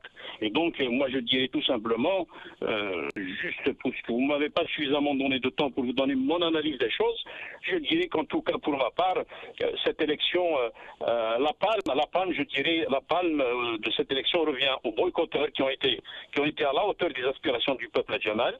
Je dirais, la fraude a été l'activité la plus présente au cours de cette journée de vote en Algérie. Combien les résultats officiels, d'après les résultats officiels dont on sait qu'ils sont gonflés, bien sûr, quels sont-ils pour le Canada? Pour le Canada, on parle de taux de participation à Jamal ne dépassant pas les 3%. Non, les vrais chiffres, pas les vrais chiffres, les chiffres officiels. Oui. Les chiffres officiels, écoutez, nous, moi personnellement, on s'est rencontrés avec des amis qui ont supervisé de loin ou de près. On a dénombré 150 votants à Jamal tout au long de 150 votants sur combien d'électeurs inscrits? Il y a 11 000, je dirais 11 000, selon les chiffres qu'on nous a communiqués, il y a 11 000 inscrits dans le seul bureau donc, de Montréal. Vous savez que Montréal, c'est les 98,9% des Algériens au Canada. Donc, sur les 11 000 inscrits, nous avions enregistré à peine un taux si j'exagère, de 3% de votants. Merci Hassan Moussi, en espérant vous revoir ces jours-ci pour que vous nous donniez votre avis. Oui, c'est une réalité amère, mais moi je dis que c'est une honte. C'est un camouflet pour le pays, pour le peuple. Oui. Pour le régime plutôt, moi je dirais. Oui, mais bien sûr, les gens de l'extérieur, c'est l'Algérie. Oui. C'est l'Algérie, ce système politique. Mais bien sûr, je suis amer et triste surtout pour la classe politique. Les gens savent très bien comment que ça se passe. C'est la fraude et c'est les quotas. Et si ce n'est pas les quotas, c'est les corps constitués qui sont orientés comment voter. Ça veut dire que c'est toujours les partis du pouvoir qui seront les premiers, qui gagnent les élections. Alors, en principe, on devrait avoir en tête l'expérience qu'on a eue auparavant, en 2012 et avant, et 2007 et 97. Alors, c'est pour ça, participer à des élections, que tu sais le résultat d'avance. Oui. Et tu ne fais que donner une certaine crédibilité au système. On sait les résultats d'avance et on va dans ces élections, c'est-à-dire on est complice en fait. On est complice. Je comprends quelques partis politiques qui pensent le fait de ne pas participer aux élections, ils ont peur de disparaître. Oui. Mais ils vont disparaître avec les élections ou sans les élections. Et contre leur peuple. Et contre leur peuple. C'est pour ça, je suis vraiment triste et je suis en colère de ce qui s'est passé, de se camoufler de ces élections-là. Mais bien sûr, il y a une analyse qui dit que ce genre de fraude, discréditer l'opposition, discréditer la classe politique, discréditer la société civile, discréditer le pouvoir lui-même. Ouais. Je pense qu'on est dans une stratégie de destruction généralisée du pays, mais pas seulement des institutions de l'État, malgré faibles, mais de la destruction de l'être humain en nous. Et c'est ça le plus grave. Et c'est ça le plus grave. Ouais. J'ai peur que l'avenir pousse les Algériens à quelque chose, à une violence qui ne trouvera pas un homme ou un parti politique avec une sagesse pour faire l'arbitre. Maintenant, en Algérie, il n'y a pas de classe politique, il n'y a pas de gouvernement, il n'y a pas d'institution. Ce qui existe, c'est les services de sécurité plus les Algériens et la rue. Moi, pour l'intérêt de l'Algérie, je pense qu'on doit tous militer pour une transition pacifique vers une démocratie. Mais la stratégie du système, c'est pousser vers le chaos en organisant ce genre d'élections. Vous pensez qu'ils le font exprès pour pousser les gens au désespoir et à l'explosion éventuelle? Ça peut être parce que, est-ce que c'est de la mauvaise gestion des affaires politiques, économiques du pays? Si c'était de la mauvaise gestion, ça peut être dans un secteur, dans un département ministériel, dans une région géographique, mais lorsque c'est tout le temps, et dans tous les secteurs, et dans tout le pays, ça ne peut pas être le fait du hasard. Et ça ne peut pas être des erreurs de gestion. C'est une stratégie de destruction. Avec nous, Farhat Aït-Ali. Farhat Aït-Ali, merci d'être avec nous, même si c'est pour une courte intervention. Alors, votre sentiment sur ce qui est en train de se passer? Bonsoir, Tijamal. Bonsoir, Farhat. Bon, de toute façon, en ce qui concerne les élections, moi, je ne me sentais pas concerné depuis le départ. Aujourd'hui, je me sens un petit peu concerné parce que, bon, c'est le résultat est exactement celui attendu, de toute façon. Oui. Pas celui attendu par les partis qui ont participé de près ou de loin à cette histoire, mais enfin celui qui était attendu par tous les gens qui raisonnent plus ou moins normalement dans le pays. Le pouvoir, au lieu de saisir un petit peu la chance avec la crise économique qui s'annonce, qui est installée déjà d'impliquer le maximum de gens avec lui dans la gestion de la catastrophe, si on peut dire ainsi, a trouvé quand même le moyen de continuer sur la lancée et de vouloir monopoliser même le suicide collectif. Bon, ceci dit, cela n'absout pas le reste de l'opposition qui, après avoir quand même délégitimé le pouvoir pendant 2 ou 3 années, a crié son illégitimité intégrale, on finit par rejoindre le sérail, on finit par rejoindre le jeu supposé être démocratique des élections, en sachant pertinemment dès le départ que les dés étaient pipés. Aujourd'hui, moi, ce qui me dégoûte un petit peu, c'est quand j'entends quand même les victimes potentielles de cette énième élection made in Algérie se plaindre de la fraude, alors qu'ils savaient pertinemment que de toute façon, fraude ou pas fraude, tout a été préparé d'une manière ou d'une autre pour que ce soit les mêmes qui réussissent. La deuxième des choses, c'est que même j'ai vu un dirigeant politique d'opposition reprocher aux abstentionnistes Justement, des échecs. justement, Farhat Aitali, on m'a signalé à l'instant, à l'oreillette, que vous avez fait une réponse cinglante à Makri, il me semble. Exactement, oui. Je ne voulais pas le nommer, mais bon, tant qu'on y est, moi je l'ai nommé sur ma page. Oui. C'est quand même curieux de considérer que 15 millions d'abstentionnistes et éventuellement quelques millions de bulletins blancs que le ministre de l'Intérieur n'avait pas annoncé de toute façon, mais qui doivent exister dans les urnes, étaient tous éventuellement des potentiels électeurs de ce parti qu'il avait lâché en cours de route. Alors que si maintenant on reproche au pouvoir d'avoir pris en otage les électeurs et on reproche maintenant que l'opposition se met à prendre en otage les non-électeurs, là ça prouve que nous avons une classe politique qui est descendue encore plus bas que bas. Là, nous n'en sommes plus au programme, ni aux solutions à la crise multidimensionnelle. Nous en sommes au positionnement personnel par tous les moyens possibles et imaginables. Parmi les abstentionnistes, si ça se trouve, il doit bien y avoir 3 ou 4 millions qui n'ont jamais voté, qui ne sont pas du tout intéressés par la chose politique.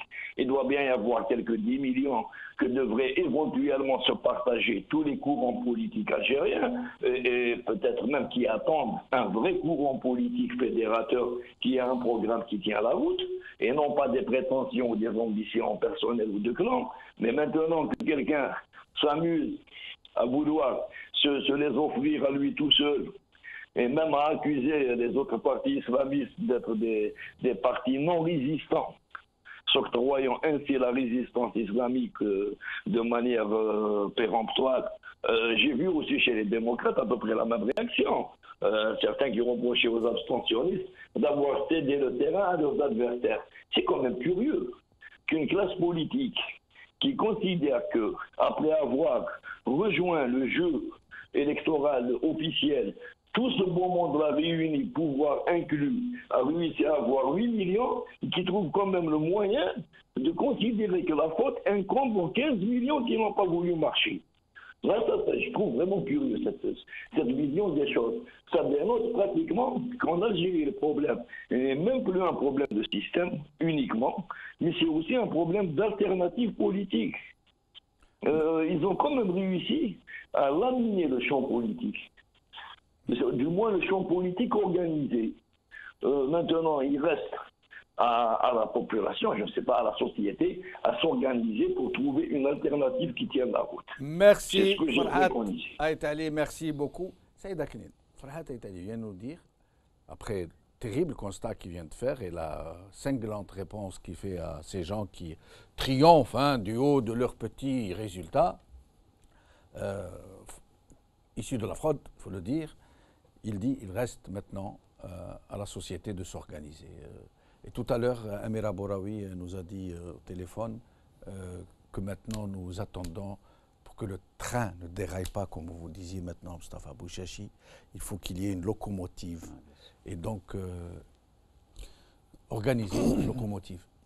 Ce qui me surprend, c'est de voir certains responsables politiques,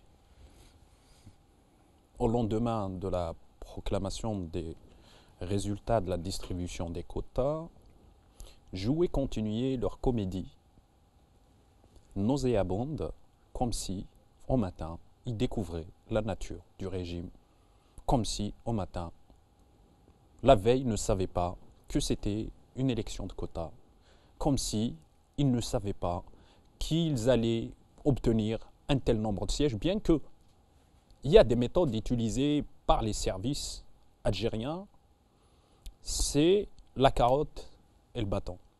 Effectivement, il y a des responsables politiques auxquels qu'ils ont pu justement allécher en lançant l'hameçon d'un certain nombre de sièges qu'ils n'ont pas honorés. J'aimerais bien revenir à un élément qui est très important parce que jusqu'à maintenant, ils n'ont pas annoncé le nombre de bulletins blancs. Oui, c'est une question que je réserve à Moustapha Bouchachi en tant que juriste, mais vous pouvez vous dire votre mot. Il y a un autre élément, c'est l'élément politique. Oui. Ils sont dans une boîte secrète et ils vont servir comme élément d'arbitrage pour ceux qui vont faire des recours. Voilà, pour ajouter quelques sièges à celui-ci. C'est pour calmer un certain nombre d'éléments qui vont ruer sur les dans les brancards. Voici à quoi servait, c'est-à-dire la lecture politique. Mais on a beaucoup, il paraît qu'il y en a 1,5 million. Ça, c'est un autre élément. Ouais. Pourquoi ? Parce qu'ils ont créé un certain nombre de concomitances.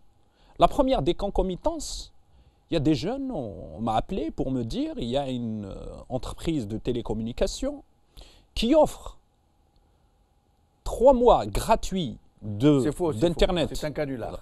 Un canular. Ouais. Mais sinon, ils ont fait circuler un certain nombre de rumeurs. Et ça, c'est la gestion. Ce n'est pas un canular, c'est une rumeur. C'est la gestion de la société pour inciter les gens à aller voter. Pour inciter justement les gens parce qu'ils ont utilisé tous les moyens, y compris les moyens diaboliques. Oui. Non, j'aimerais bien aussi revenir au chantage par le chaos. La menace, la syrianisation, le retour aux années rouges. Pire que cela, ce n'est pas nouveau. Ils ont toujours utilisé cette méthode pour hypnotiser la société. Et quand la société n'est pas dans un profond hypnose, ils créent des contre-feux, comme ce qu'ils ont fait à Béjaïa, comme ce qu'ils ont fait dans l'Algérois, il y a de ça une année. Oui. C'est des ballons de sonde pour voir l'état, justement, de réaction de la société afin de se préparer à d'autres plans. Aujourd'hui. Vous voulez dire que les événements de Béjaïa, c'est eux qui les ont fomentés pour voir la réactivité éventuelle de la société ? À un certain moment, oui. Vous savez, dans tous les mouvements, il y a 3 temps. J'ai l'habitude de dire ça. Il y a le temps de la spontanéité, il y a le temps de l'organisation, et puis il y a le temps de la gestion. Et dans la gestion, il y a aussi 2 temps. Il y a le temps national, quand on peut le contenir au niveau local. Il y a le temps international, c'est le temps des vautours. C'est comme ce qui s'était passé en Tunisie. Il y avait le temps national où, effectivement, ils ont essayé de calmer par un certain nombre de moyens. Et comme ils n'ont pas pu, ils ont fait recours à d'autres forces à l'extérieur. Et puis, il y a un autre élément, c'est l'hégémonie par le désordre. Aujourd'hui, il y a le désordre à tous les niveaux. Et ce désordre... À votre avis, c'est un chaos organisé ? Et ce désordre, il y a des états généraux. Il y a un commandement qui gère ça. Et cet état-major, il ne faut pas chercher midi 14h et avoir peur aujourd'hui de dire que l'institution, à savoir cette assemblée Khopian, n'est que la façade civile du pouvoir militaire qui est associé aujourd'hui. Il y a des concomitances entre le pouvoir militaire et la mafia du crime et de l'argent sale. Voici ce qui gère l'Algérie aujourd'hui. Et je vais donc recevoir Sofiane Djilali qui est avec nous pour environ 5 minutes. Il est désolé de ne pas nous accompagner plus. Sofiane Djilali, merci d'avoir accepté de nous prêter un peu de votre temps. Mais c'est toujours avec plaisir, c'est monsieur Nouf. Alors, donc, votre commentaire sur ces résultats, sur ces élections? Alors, tout d'abord, chapeau bas pour les Algériens. Ils ont démontré qu'ils étaient politiquement conscients. Tout le monde est d'accord pour dire que même le ridicule taux de participation de 38,5 est très loin de la vérité, que l'écrasante majorité des Algériens n'ont pas voté et que le boycott a réellement fonctionné. C'est ce qui fait peur aujourd'hui à ce gouvernement et à ce pouvoir, y compris d'ailleurs les militaires qui ont été obligés d'aller voter, mais qui ont mis un bulletin blanc, et c'est là le secret du non-dévoilement du nombre des bulletins blancs, parce qu'en fait, c'est à l'intérieur même des institutions qu'il y a le refus maintenant de ce pouvoir. Et ça, c'est un signe très important, et ce qui explique d'ailleurs que le pouvoir ne veuille pas en parler jusqu'à présent. Donc, premier élément important, le boycott a bien fonctionné et les Algériens sont donc très attentifs à ce qui se passe sur la scène politique et que les boycotteurs se sont rangés du côté du peuple, c'est ce qui est important à dire. Ce ne sont pas, bien entendu, les partis politiques tels que Djadid qui avions appelé au boycott, qui avons entraîné le peuple, mais ce sont ces partis-là qui sont devenus porte-parole de cette majorité écrasante qui refuse ce pouvoir. Mais ça, c'est le premier élément important. Soufiane Djilali, vous avez vu, je crois, comme nous tous, ces dizaines de vidéos qui sont en train de circuler sur la fraude, et il semble qu'il va y en avoir beaucoup d'autres qui vont arriver sur les réseaux sociaux, alors que le régime a fait attention à éteindre les lumières, à faire éteindre les lumières un peu partout où il fraudait. Mais cela ne semble pas gêner outre mesure ce régime. Mais bien entendu, maintenant le pouvoir veut faire semblant de ne rien voir. Il a commis son vol, il s'est fait attraper cette fois-ci la main dans le sac.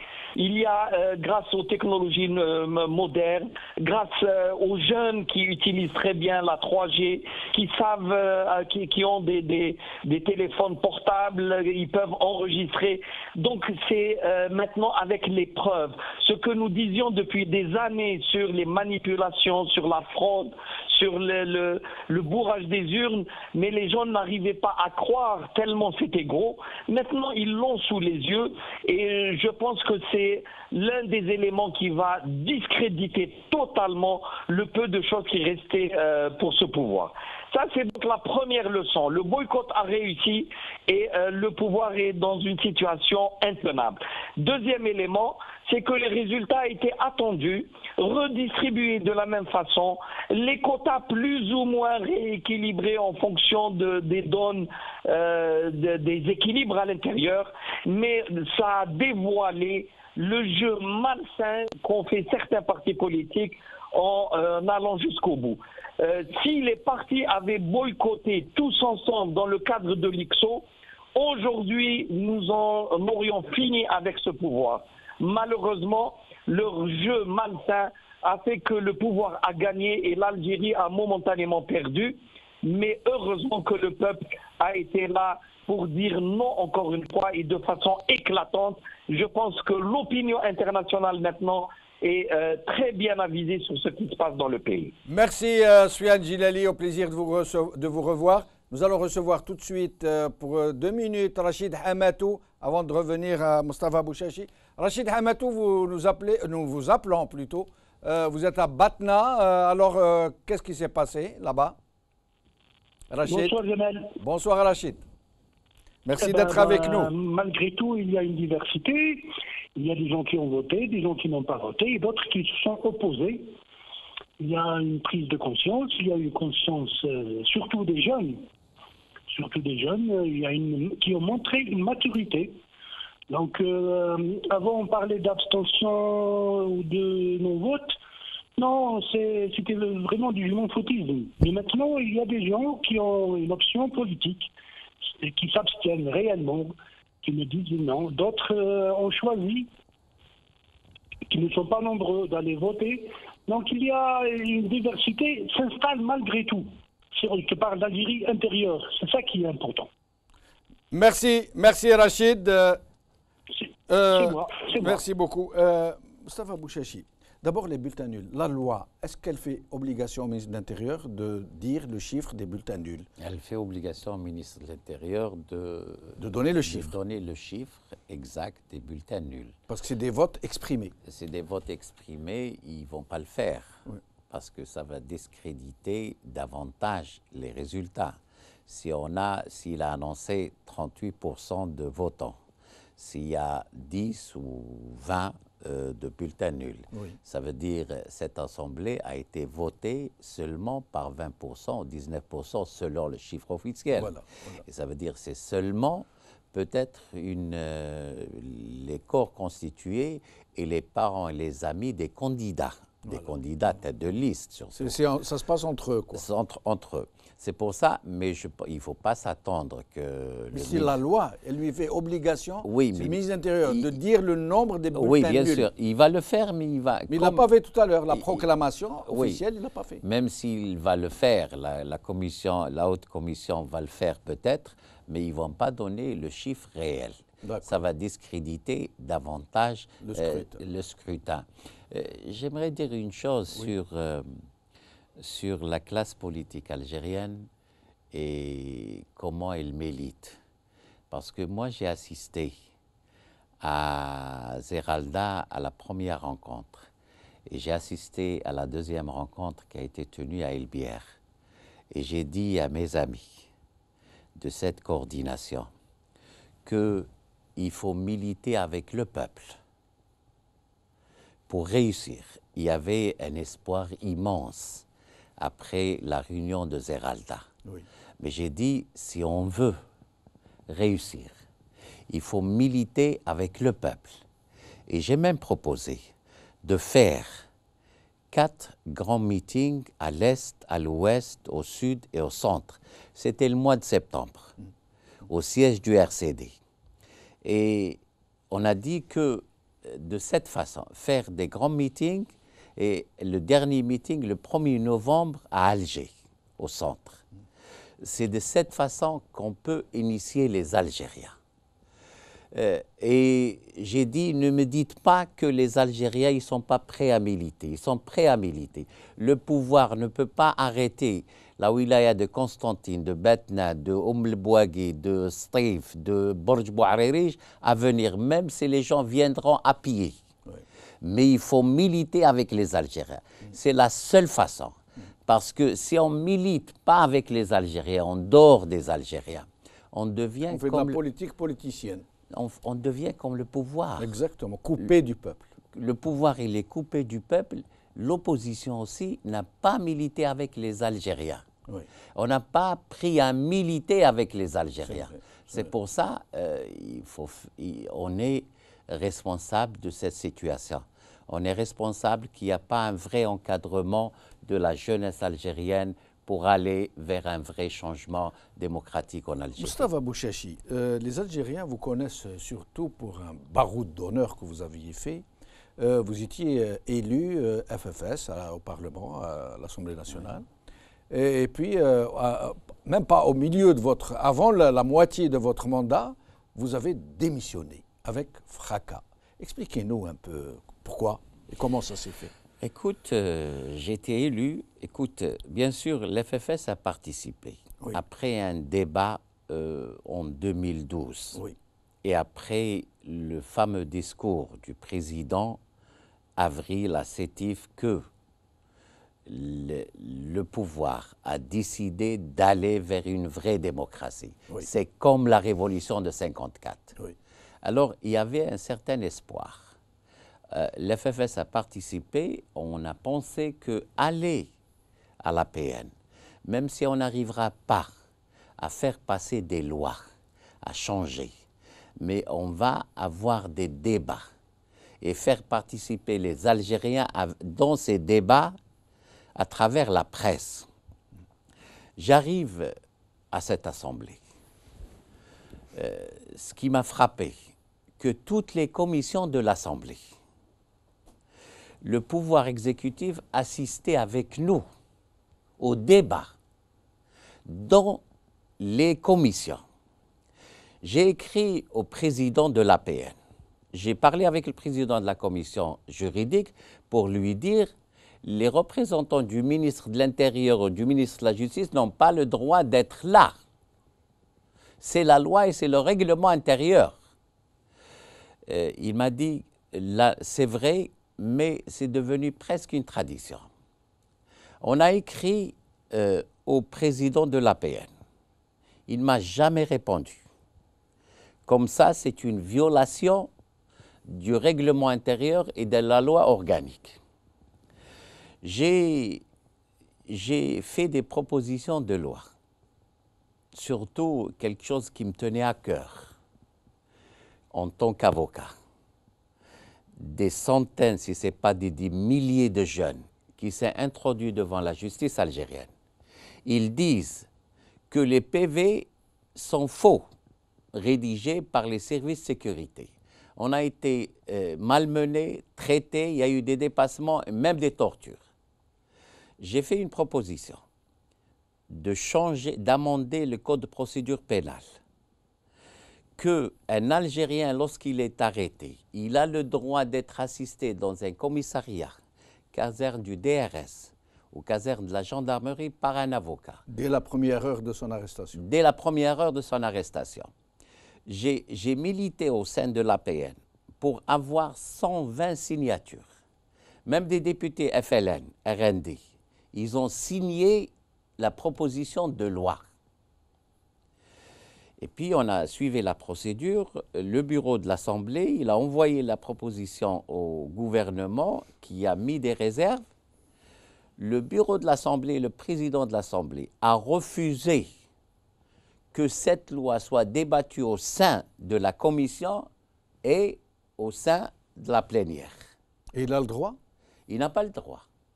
Je lui ai écrit que vous êtes en train de violer la loi, le règlement intérieur. Il ne m'a pas répondu. J'ai fait une proposition d'amender le règlement intérieur. Vous savez, si Jamel, que 462 députés de l'APN, ils ne sont pas au courant de l'ordre du jour du bureau de l'Assemblée. J'ai fait une proposition d'amender le règlement intérieur. Je demandais quelque chose de très simple. Vous faites vos réunions périodiques. Il faut afficher l'ordre du jour avant la réunion et afficher les décisions prises par le bureau de l'Assemblée. Ils ont refusé de passer ma proposition. J'ai fait des questions. Il y a une chose que les Algériens doivent savoir. Les chouhada, les moudjahidines, j'ai fait une proposition de loi pour amender la loi sur le moudjahidi shahid. Parce que les gens qui ont été assassinés, tombés au champ d'honneur, le 8 mai 1945, ils ne sont pas considérés ni des moudjahidines ni des chouhada. Ah bon? Oui. C'est grave. Alors c'est seulement les gens... À partir de 1954. À partir du 1er novembre 1954.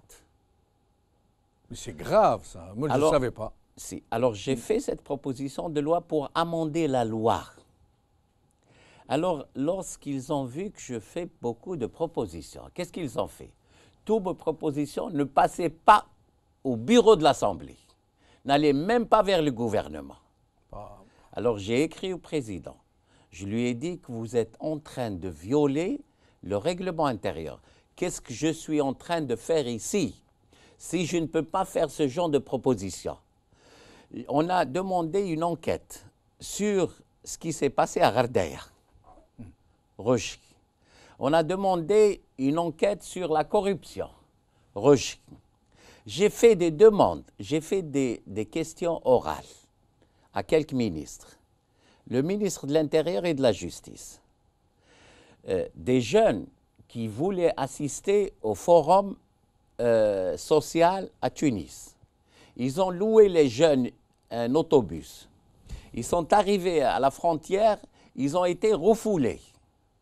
Je lui ai posé la question, l'Algérie, ce n'est pas une propriété privée. Si ces gens-là, ils ne sont pas interdits par la loi de sortir du territoire national, vous ne pouvez pas faire ça. Je n'ai jamais eu de réponse. Vous êtes en train de nous montrer comment fonctionne ce Parlement, en fait. Il n'y a pas de Parlement. C'est une chambre d'enregistrement. Lorsque je vous dis que les 462 ne savent même pas l'ordre du jour du bureau de l'Assemblée. D'ailleurs, au bureau de l'Assemblée, ils ont discuté, pris la décision d'augmenter les salaires des députés. Oui. Et puis la présidence a fait une réserve sur ça. ils ont dit qu'on n'a pas pris de décision, malgré que c'est le bureau de l'APN qui a pris la décision. Et que les députés de l'APN, ils ont su à travers la presse. C'est pour ça, je dis, il n'y a pas d'APN. Et comment vous avez démissionné? Écoute, lorsque j'ai vu que ce n'était pas possible, je lui ai écrit à plusieurs reprises, je ne pouvais plus continuer. Je ne pouvais plus continuer, je sentais que je suis en train de trahir la confiance des gens qui m'ont élu. C'est mon expérience personnelle et je dis, voilà comment que ça fonctionne. Alors, il n'y a pas de parlement.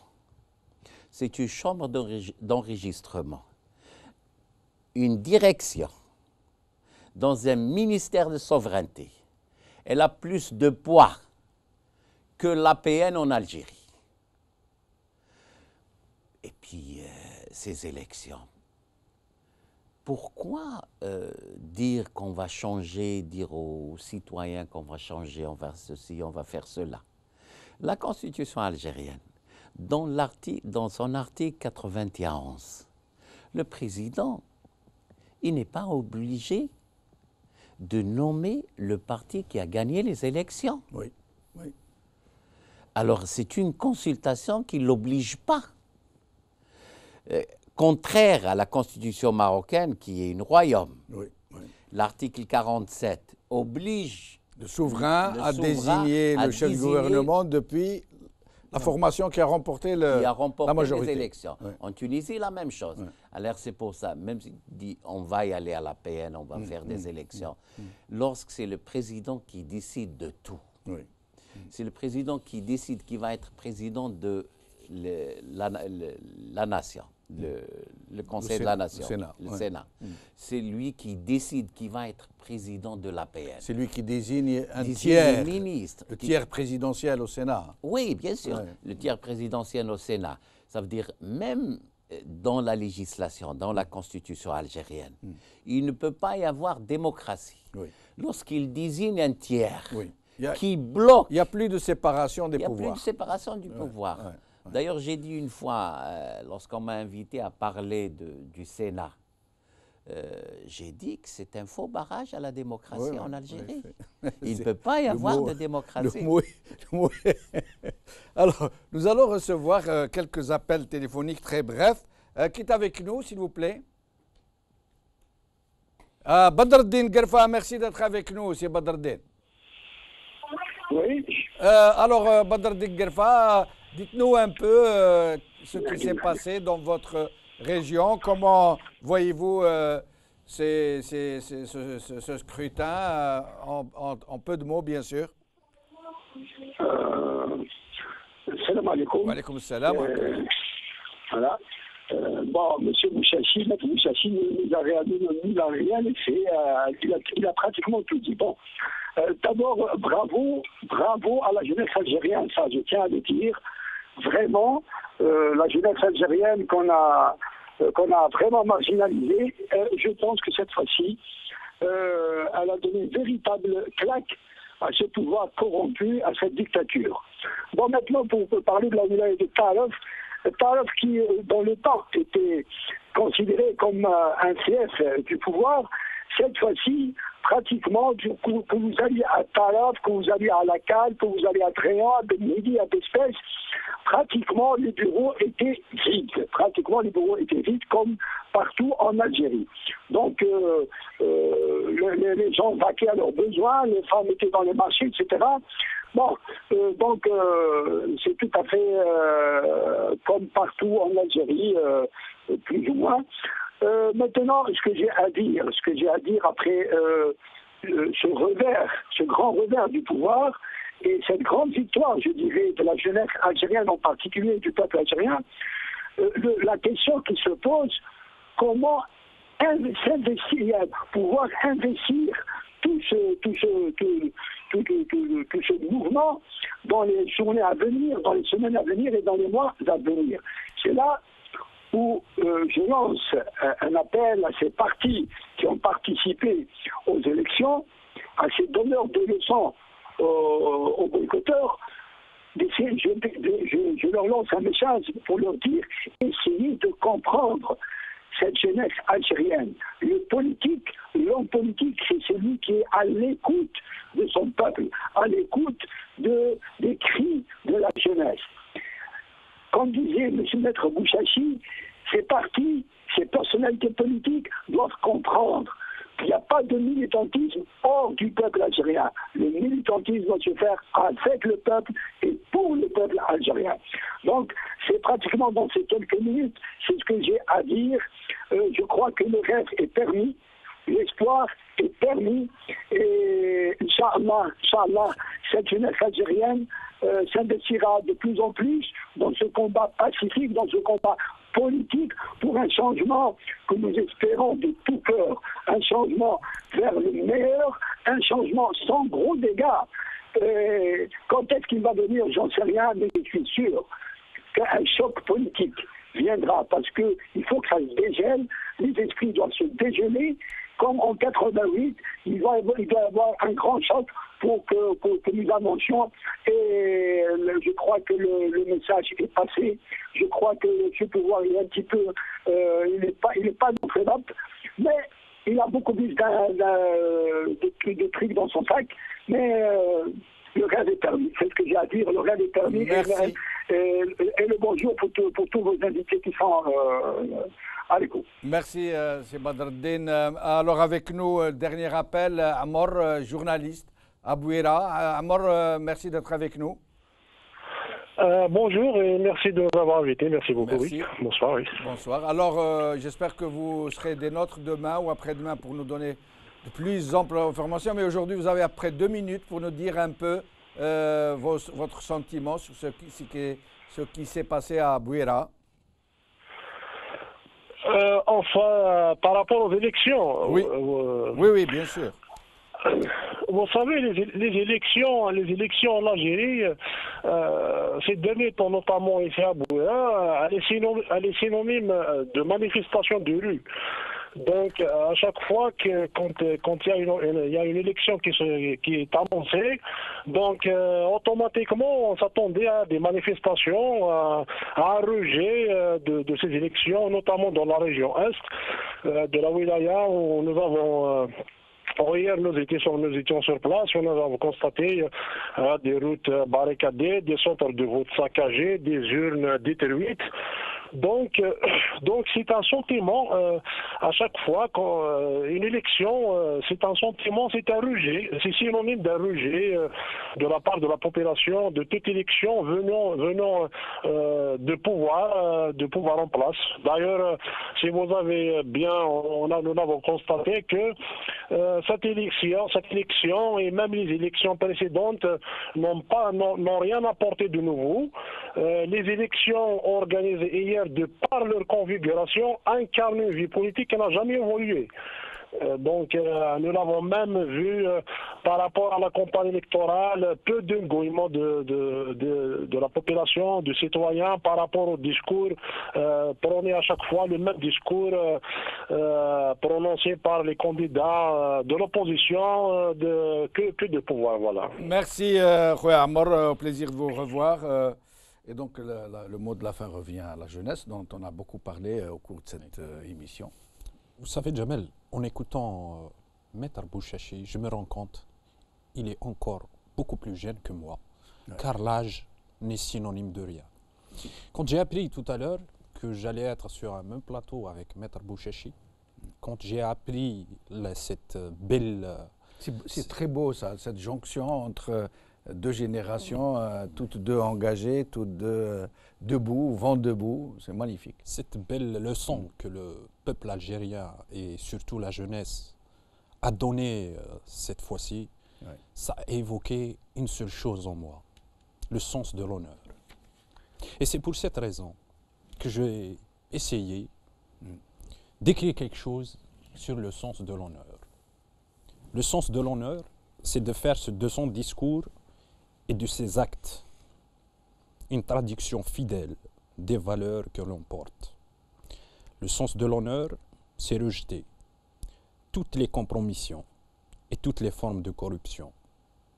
Le sens de l'honneur, c'est de se dresser contre toute forme de violence ou d'atteinte au libre choix.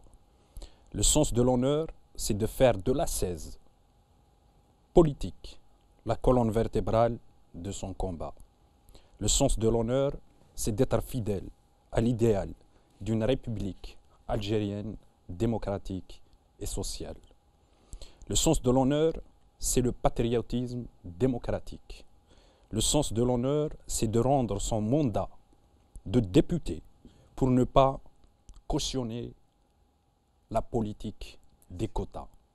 Le sens de l'honneur, c'est de continuer et constituer un bouclier humain contre tous les séparatismes, les fondamentalismes et les extrémismes. Le sens de l'honneur, c'est d'aimer. Le sens de l'honneur, c'est d'aimer le peuple, la patrie, d'un amour transcendant et désintéressé.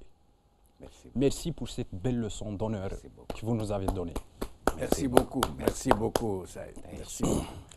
Merci Moustapha Bouchechi de nous avoir accompagnés. Ça a été un plaisir. Tout le plaisir est pour moi. Merci Saïd Aknin. Merci à toi, Jamal. Beaucoup pour ce cri sorti du cœur et dont je comprends qu'il est destiné, qu'il est dédié à Maître Bouchechi. Merci à mes autres invités. Merci à vous tous, mes amis qui nous avez suivis. Bra la khair b'slama.